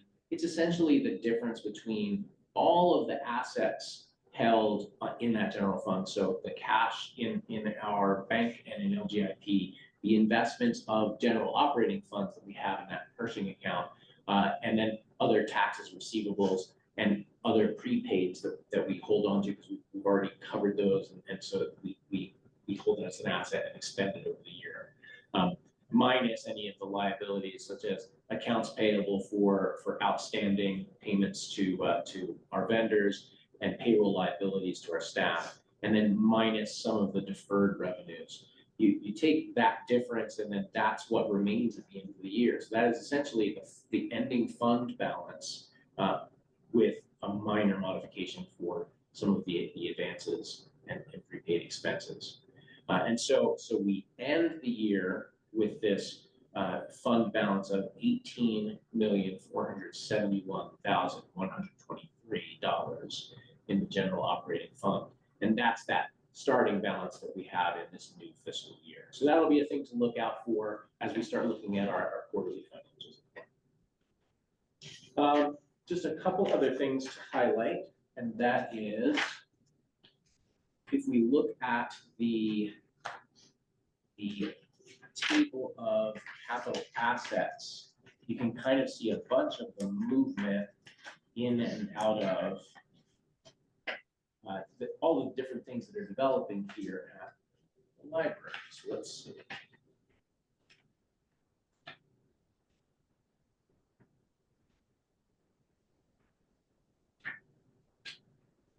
There we go. So again, looking at the start of the year, increases, decreases, reclassifications, and then the ending balance. What are some of the big movements? Well, in this past fiscal year, we purchased land. We finalized the purchase of the land at 27th and Wilderness Way. So that's represented here by an increase in the land asset. So the value of our land held is now $15 million. Construction in process increased. Page 33 of your. I'm so sorry. It is page 33 of your report. No. It is note 3. It's the top of that page. If we look at construction in process, That's all of the additional work that we've put into the various projects that have yet to be placed in service. So a lot of that is the value of Redmond Library. Some of that is some of the development that happened at Stevens Ranch for the Central Library, but the vast majority of that increase is the increase on Redmond and some of the increase on Sun River. That Sun River didn't actually get placed into service until the start of the current fiscal year. So then you see this reclassification. That's essentially the value of Lapine and Sisters, which did get placed into service. So it moved out of construction and process and into a buildings and improvement category for the depreciable assets. So those buildings that were in construction during renovation, we weren't depreciating their value until basically we said, all right, we're ready to move in and use it. And once we start using it, then we can start calculating the value of the depreciation on those assets. Same thing with some of the equipment that went into that building. So you see about $1.8 million of value in the building's equipment in Lapine and Sisters also went into service that fiscal year. Those are really the big movements. Then you do have calculations of depreciation, amortization, et cetera. One other area that's new relative to just the prior fiscal year ending in 2023 was this calculation of subscription-based IT arrangements. So this is that new category that came out of a new government accounting standard 2 years ago. We're continuing to track increases in value as we make new subscription-based IT arrangements. And as some of them kind of come to their end of term, then we start seeing some of the value being written off. So that's these lines here are increases, and these lines here are using some of those subscriptions. So this net line is one of the places to look there. So again, overall, bottom line in terms of increase in the assets held by the district, we have increased the value of assets just last year by $57 million. The vast majority of which is construction in process that we'll place in service this fiscal year. But we'll also see a big jump in construction in process this year on the Central Libraries project, which we won't place in service until the fall. Those are the big elements. We can go into some other details if you do have questions, but I think like looking at assets held, looking at kind of general balance changes year over year, it's probably a good level to look at for a basic view of where the year stood. Yeah, this last page is helpful in Yes, understanding how things transition through. exactly. Any further questions for Robert? All right, that's stop share. And I'll go over to the next. First, I want to, if you really want to challenge in life, to go through an audit at the same time you're trying to open up Yeah. Sun River Library. So thank you. That was a very tough time for Robert. I was going to say, well, we won't do that again next year, but we'll. No, we will. Yes, we will. Yes, you're up. Even more. Yes.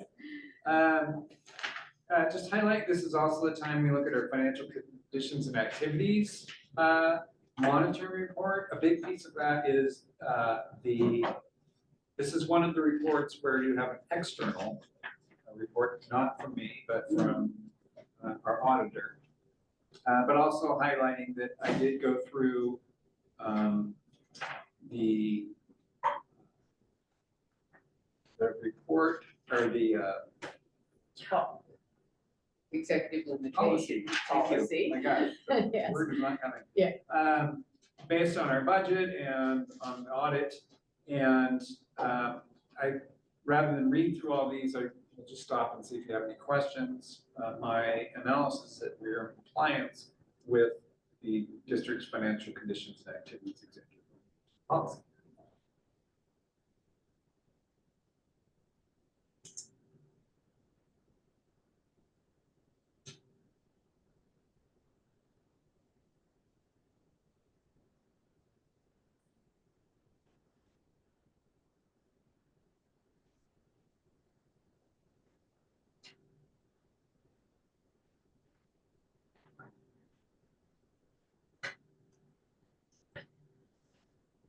Any questions or comments?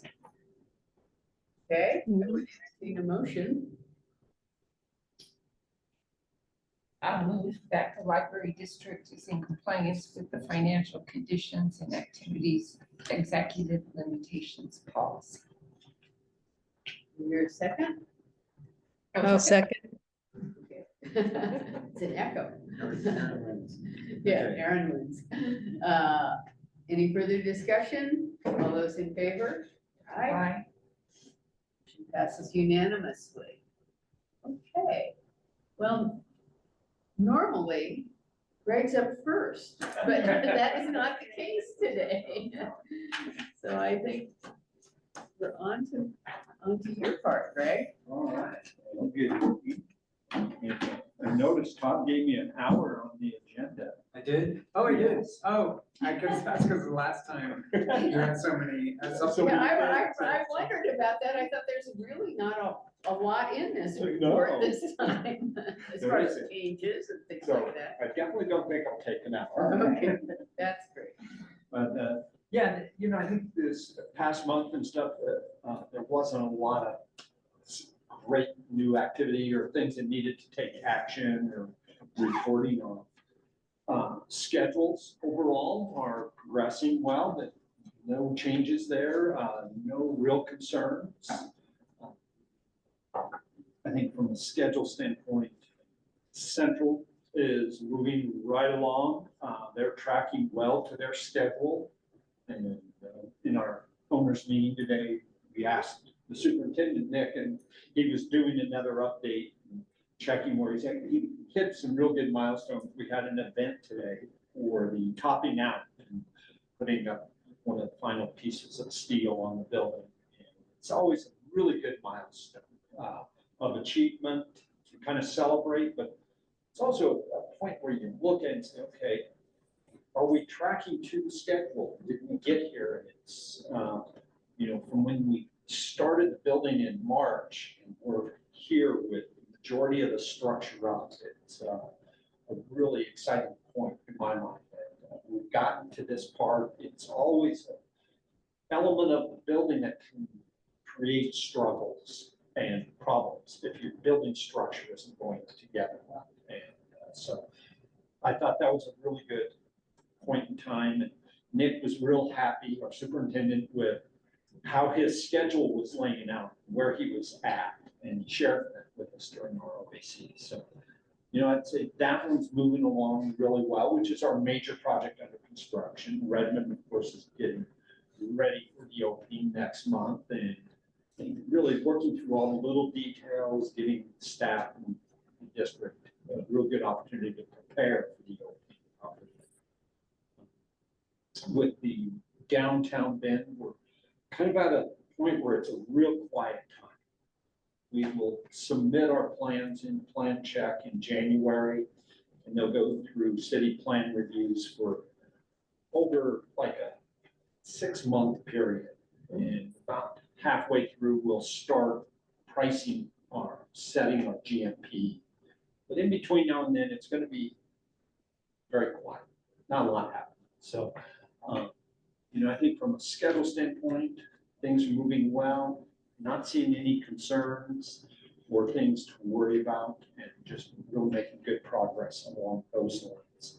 The budget did not have any budget changes or updates or surprises that came up. I didn't make any adjustments to the budget when we last published it.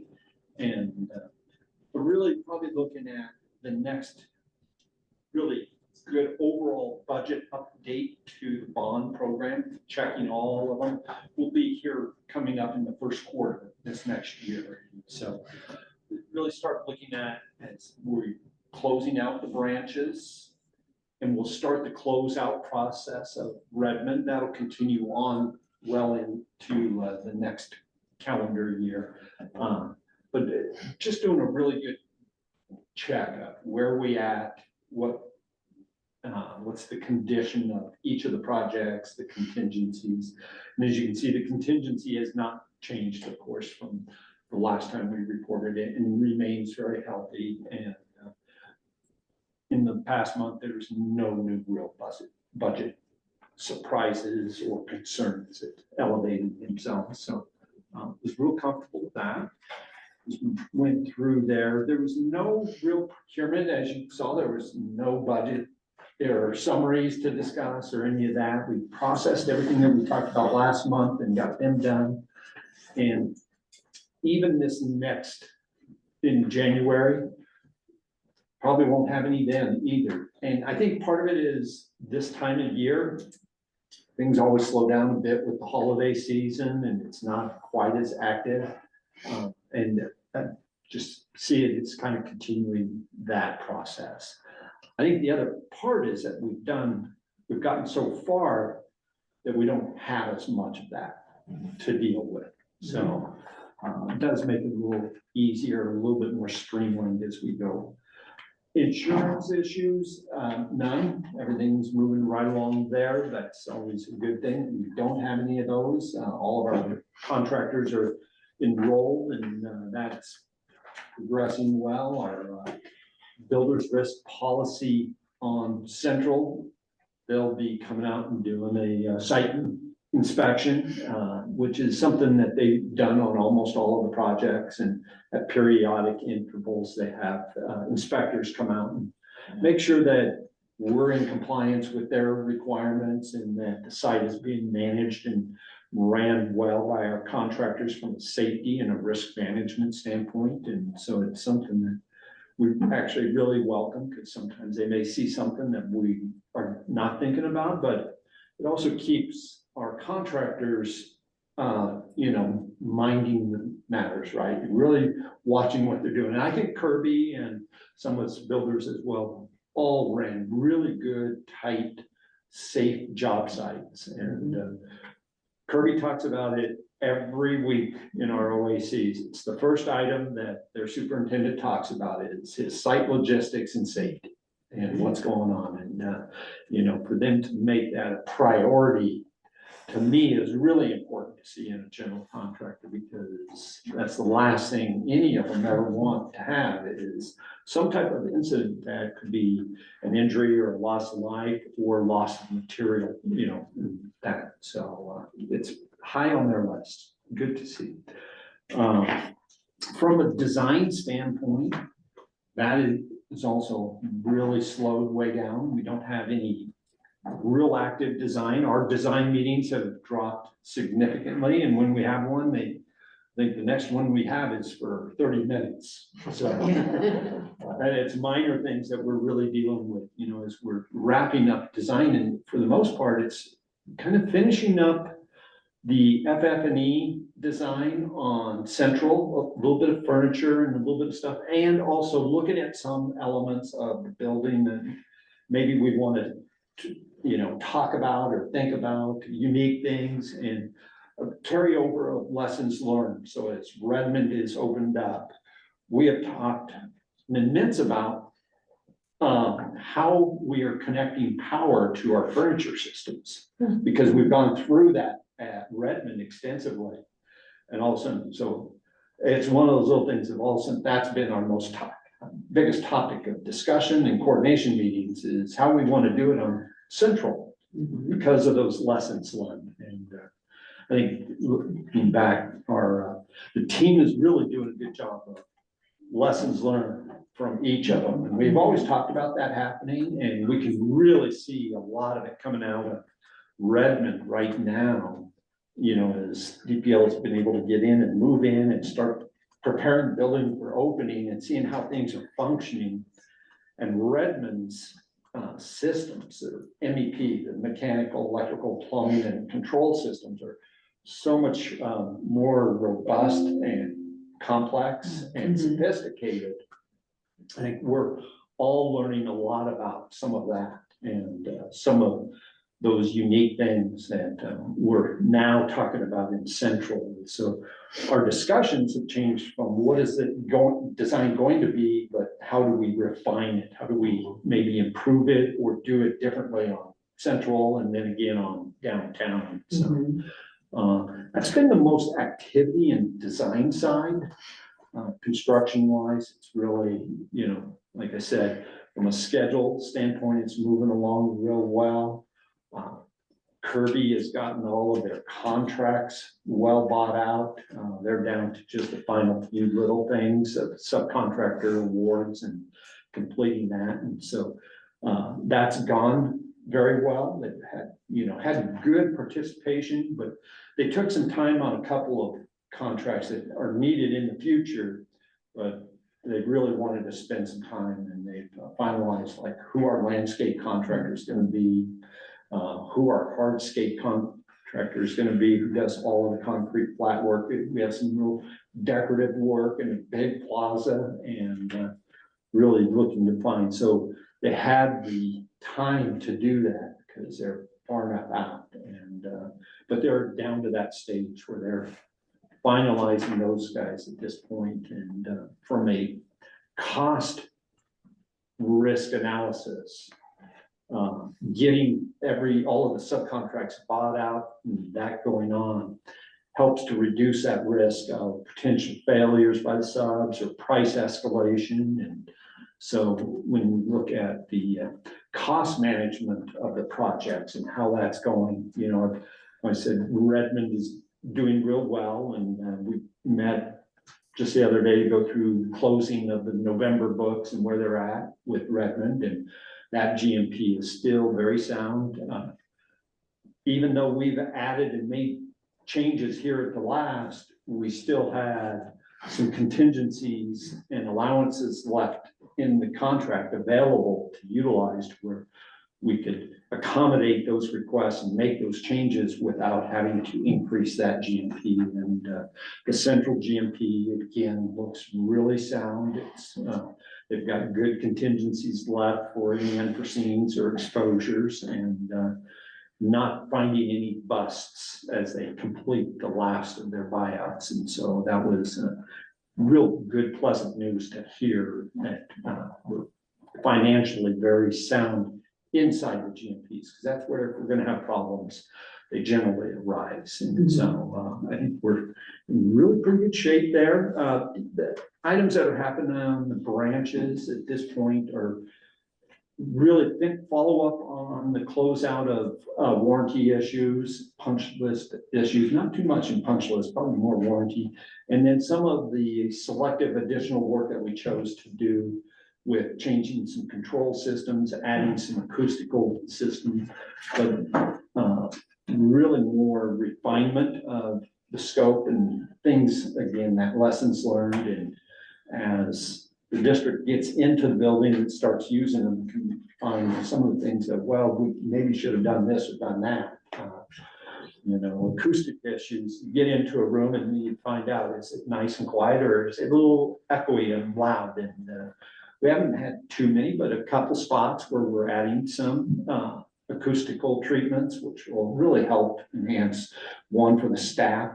One of the areas was a staff area where it's really uncomfortable if it's not a good working space. So those are the kind of things that I'm seeing that we're going through and doing. Emily's presentation about all of the shelving and stuff, and we've talked about shelving. We've, I think, adjusted some of our shelving numbers and scope about every 3 months this past year as we've gone through. But I think there's been a big learning and adjustment of how we are doing things, and to hear how it really affects her job and what she's doing and what their goal was. It actually kind of helps me understand more of why they want to make these changes and why they're important.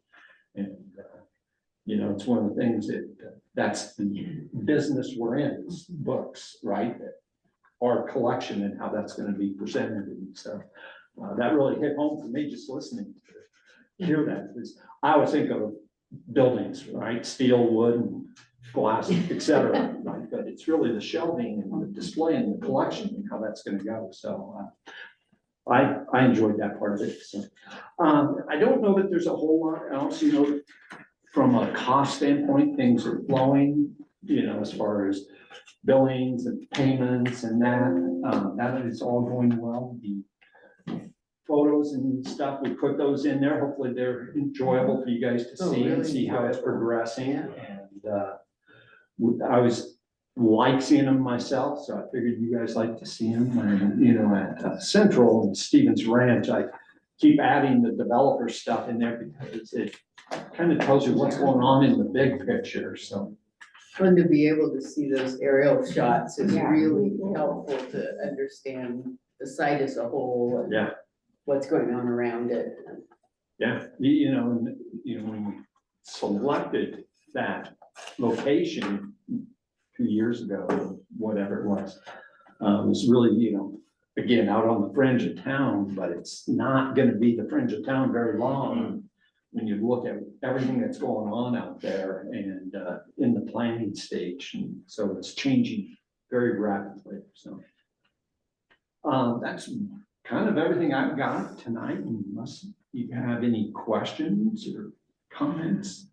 I had a question about, the roundabout, because I was talking to Todd about it, and it looked, from those visual Yeah. aerial shots, it looks ready to go, but I realize it's not ready to go. And Todd was saying that they kind of missed the window for asphalt. So, when do they envision reopening 27th Street? Do you have any? It'll And who happen, does that depend on? Is that the city? I it's assume? really between the city and the developer, and so they had a goal of opening it in this past November. Right, The city came back to them and said, we would like you to make some changes for us to the street, and it had to do with their storm drainage structures. Of collecting stormwater in the street and getting it recharged into groundwater system. And so the contractor actually was really pushing pretty hard to see if they could get there. One of the biggest things that causes them to stop is the asphalt plants shut down here in November normally. And sometimes, and it all depends on what's our daily average temperature and whether or not because asphalt is heated. And when it's applied, it's a very hot, and they actually, when you're placing the asphalt, they take the temperature of it, because if it's not hot enough, it will fail. It's gotta be hot enough to be compressed to get a good density. And then as it cools, and so, you know, when you see them placing it, they're rolling it after it's placed, but it starts out as a very hot item, and so that's the driver ultimately of when they stop. So the asphalt plants will normally reopen in April, sometimes March, but generally our Marches are cold enough that they're just not there. yeah, And yeah, so there's always this race in October and November that if you're paving, you're racing against time. A couple of years ago, we had a really cold spell in early November where we got a lot of snow and rain, and we had ice like for the entire month of November. The asphalt plants literally shut down at the end of October that year because it just got too cold. So that's what caused it. But I would think that they are probably targeting to reopen it probably within about 30 days of the asphalt plants opening up. right, because they're Yes, almost there, but they not. really quite. are. And Yeah, the city wanted to get off of the, you know, Santorini, which is the temporary road, because it's slower.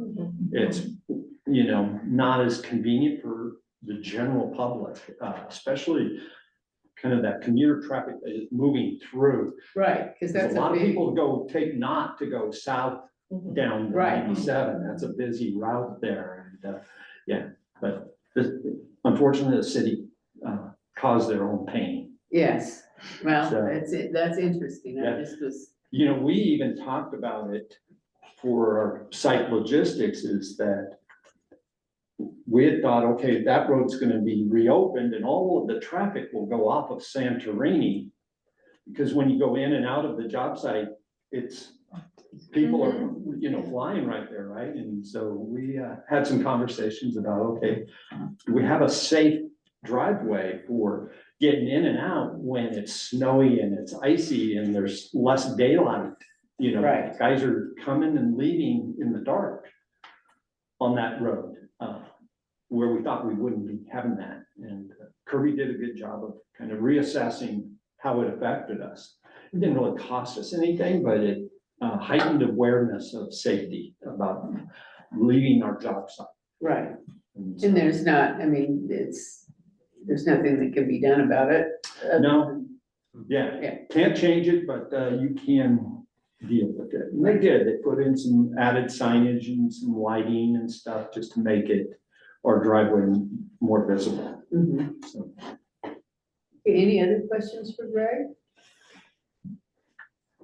Okay, all right. thank you. Absolutely. All right, and our final monitoring report is on communication and support to the board. And this is one of the few monitoring reports where it's based on the board's direct inspection. In the past, we used to have the director tell us that he was doing a great job, which seemed like that should be our responsibility to determine whether or not we felt like the requirements for this one were being met. So at this point, I think people have read the executive limitation policy as far as what Todd should not fail to do. Mhm. It's always a hard one Yeah. to articulate. Does anybody have comments on how they think this has been going over the past year?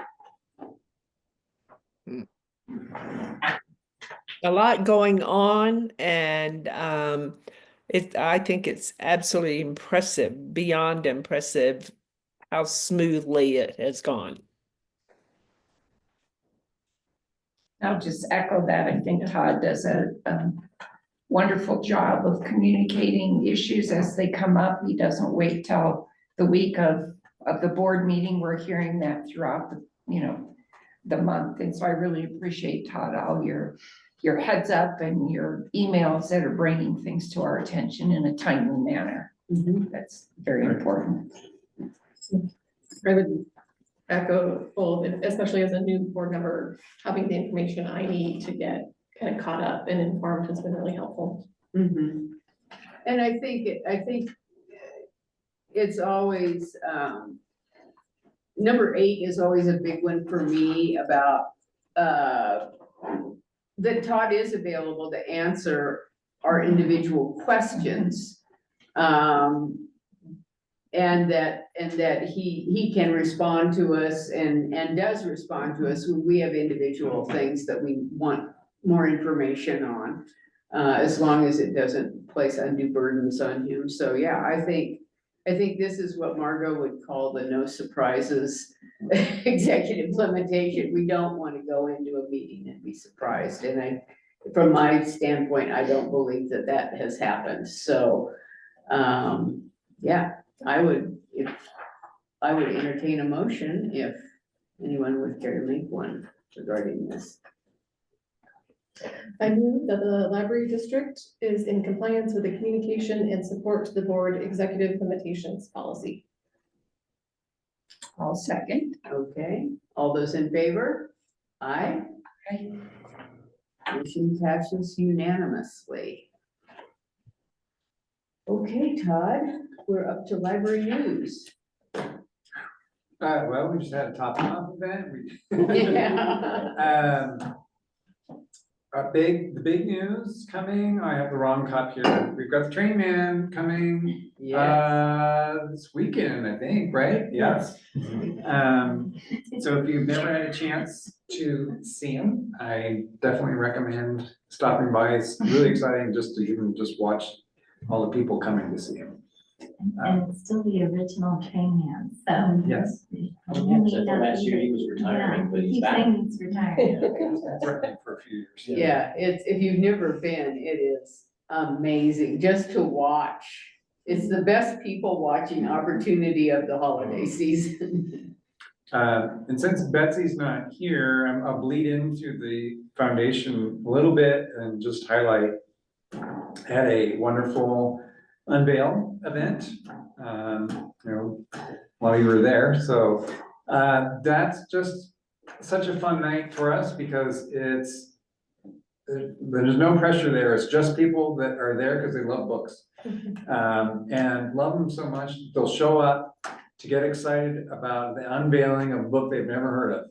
And come every year, so, and our staff does an amazing job preparing for that. My only job is to dress up and stand up front, so. Yeah, great event.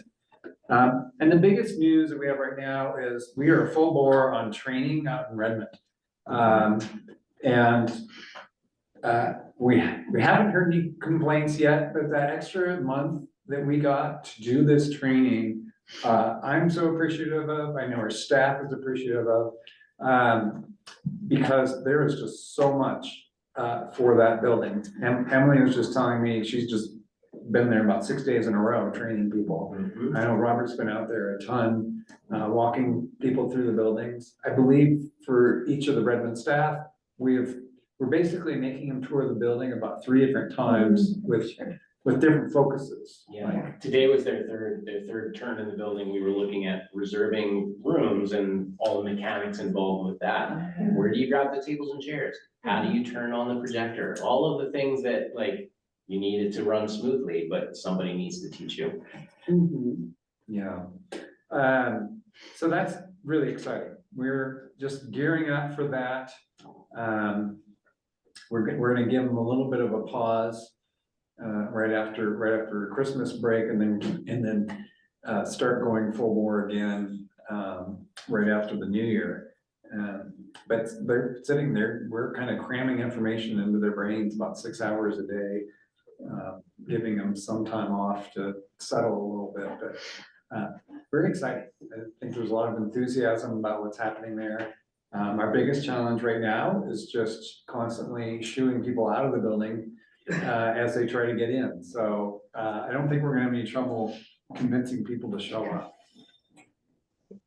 Did you talk about the 10th and last day? Yeah, so last day is the 21st of December, and you may have seen that we put out a press release this week. It's been in the news, it's gonna be in this, it's probably in the source today. Basically just talking about, we are shutting down services on the 21st, and then that's probably the biggest consternation for people is there's no access to a library for about 3 weeks. What we've been saying is we're not opening until the end of January. We actually know we're aiming for January 23rd. We're just not announcing that just in case, because we don't want to get everybody excited about it and then realize, we haven't figured out how to heat part of the building or something. But on all likelihood, that's when we'll be opening. We'll consider that a soft opening, and we'll probably announce an actual date, probably in February, right at the beginning of February. We just know that we will be open before that. If you hear people are panicking, just know that that'll happen. What we're trying to do is, what were we saying? Under promise and oversell, or? Yeah. Promise over deliver. Over deliver. That's basically what we're aiming for. So, yeah, pretty exciting piece there. That news is out. Just so you know, customers will have the ability, they will not be charged any fines. We're asking them just hold on to their books or return it to another library. If they're really anxious for their holds, they can send it to another library, but really we're just kind of putting them on pause there.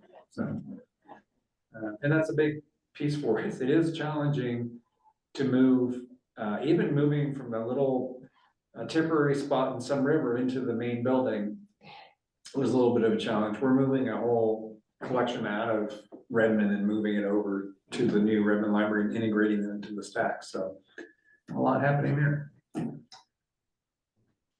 Okay, I don't think we've identified any critical communications that I know of. Does anybody have anything? No, the biggest would be the shutting down of the temp space, and like I said, that's. Right, we've that's- already yeah. communicated that. Yes, Exactly, yeah, no, the messaging on that has been great. I mean, it's Okay. been everywhere, it seems like. So self-review of the meeting, Bunny, do you want to go first? Oh, sure. Let's see, I'll back up a little bit and say that the reveal was just great. It was fun. All the costumes and people walking around really piqued your interest. And we tried very hard to figure out what it was and couldn't. But that was fun. And it's always great to hear Emily. I love hearing her presentations and look forward to the next one. But I really do like the fact that we're on that leading edge. That's great. Kudos to Robert for identifying that we needed more time to close the books. And Brenda said that was a good move. So I liked that. Brenda also said something I've heard before, and it's that the DPL team is just wonderful to work with. People have said that I've never worked with somebody so easy to work with, and Brenda reiterated that. So great, that's wonderful. Greg, you said that things were kind of shutting down and it was very quiet, but today out at the topping out, there were a lot of people and a lot of workers and a lot going on. And that was so exciting just to see that finishing up and being done and being so active. I appreciate that. Trying to read my notes here. Oh, on site today, the other thing was the professionalism of all the people that I met, from Kirby's folks to Redfern to other people there. Just a great professionalism. And thanks again to Greg for listening to the DPL staff and to Emily and to figuring out why we needed what we need. I think that'll save us a lot of money in the end. So great meeting. Sorry I couldn't make it. Well, you did make it. Yeah, well, I did make it, but not in person. I appreciate you putting safety first. Yes, exactly. Yeah, it was a little gnarly out here. Erin? Yes, I appreciated Emily's presentation, just the background philosophy and just large picture understanding of the collection development for all of the branches. I was able to attend the Novel Idea Unveiled event, which was just so much fun, and I purchased 4 books to give as Christmas gifts, and I was kind of, you know, my in-laws and my parents, you always feel like, know exactly what to get them, and they're getting books. And Always the best. oh, choice. yes, yes, now I have it figured out for the next decade, probably. And everyone I've talked to in Redmond has just been so supportive about the decision to have extra time for the staff, and just so much excitement for that to open. Okay, Anne? Good meeting. I really appreciated Emily's bringing in the visuals of the shelving, because, you know, we've been talking about shelving throughout this process. And like Greg said, sometimes you just think of, you know, just the physical, but actually see it laid out and see the different ways you can actually move traffic through, I thought was really good. Appreciate Greg and Robert's reports.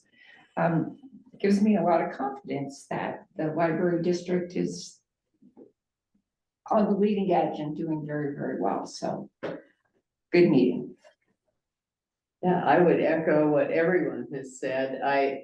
The visuals with Emily's presentation, you know, a lot of times you'll see interior representations of what the building could look like. And I realize that we're still kind of in that stage, but it captured the look and feel of what it will be like and how incredible it's gonna be when people walk through those doors. And I think it's really gonna represent a big change in how people view library spaces, because I think we're leaning into the libraries of the future and making that an experience where people will want to come and linger and explore and discover. And I think that's what we've been after this whole time, and these new buildings really facilitate that. So I think it's really a wonderful peek at the future. And kudos to the staff who have put in the hours and hours of time that it's taken to get to this point. It's amazing. And I too was really impressed with the professionalism of everybody that was there. It was fun to get to talk to the people that are actually building this incredible building, and the excitement that they feel to be a part of it. They're all in. And that makes it just that much more meaningful.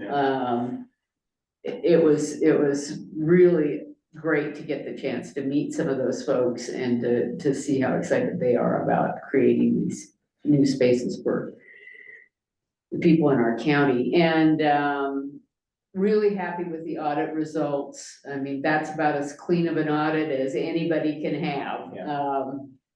So that represents a lot of good work during the year and good cooperation with our audit staff. And so congratulations on that. And again, all the things that Emily had to say about our collection development, it's really a great chance to, we get embroiled in these meetings in approving money for this and money for that, which is our job. That's what we need to be doing, but sometimes we get pretty far away from what we're actually trying to accomplish in the buildings. And Emily does a great job of really pinpointing the philosophy behind why we do what we do. So I thought that was a great report. So overall, just a great meeting.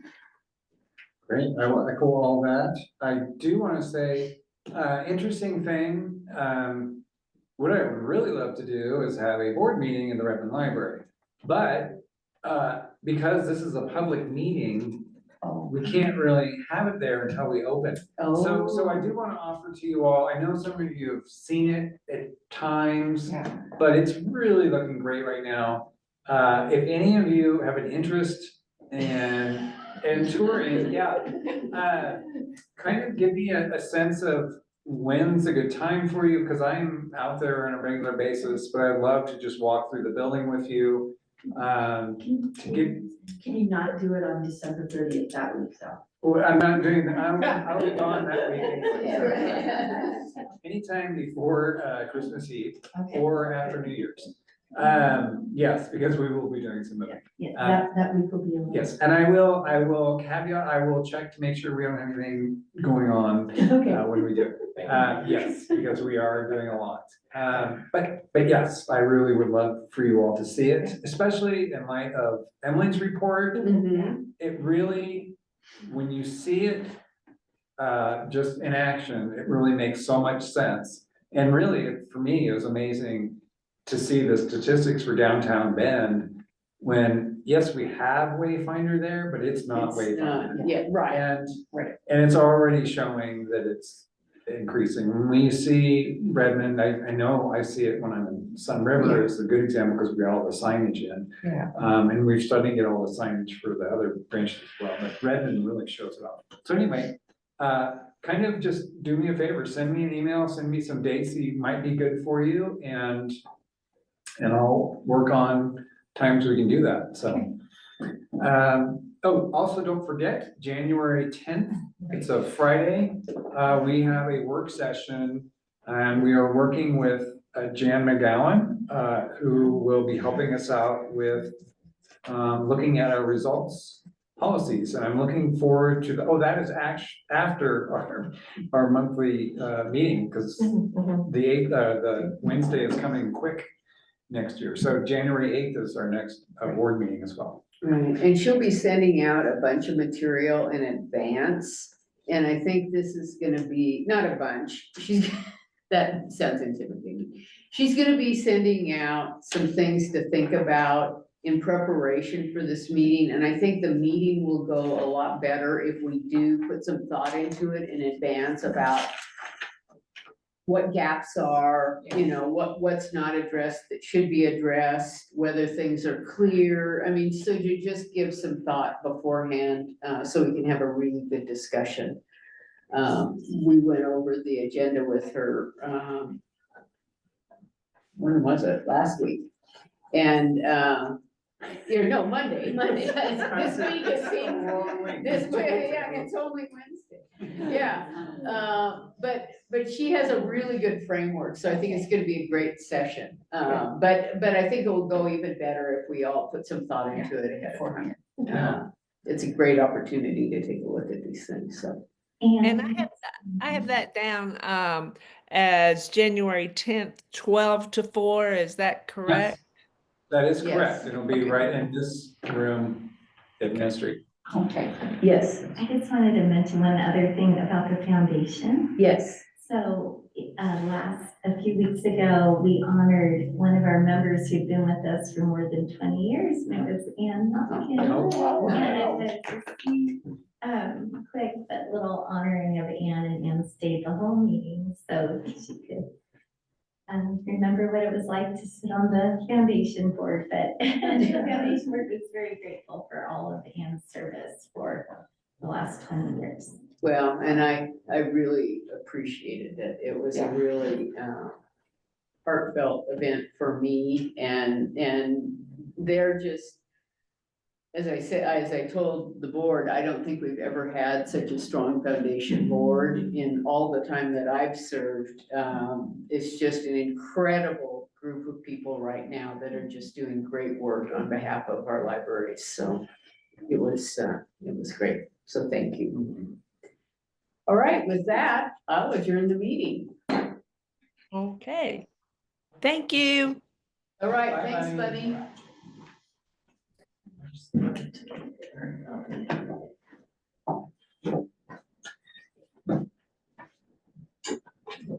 Does anyone want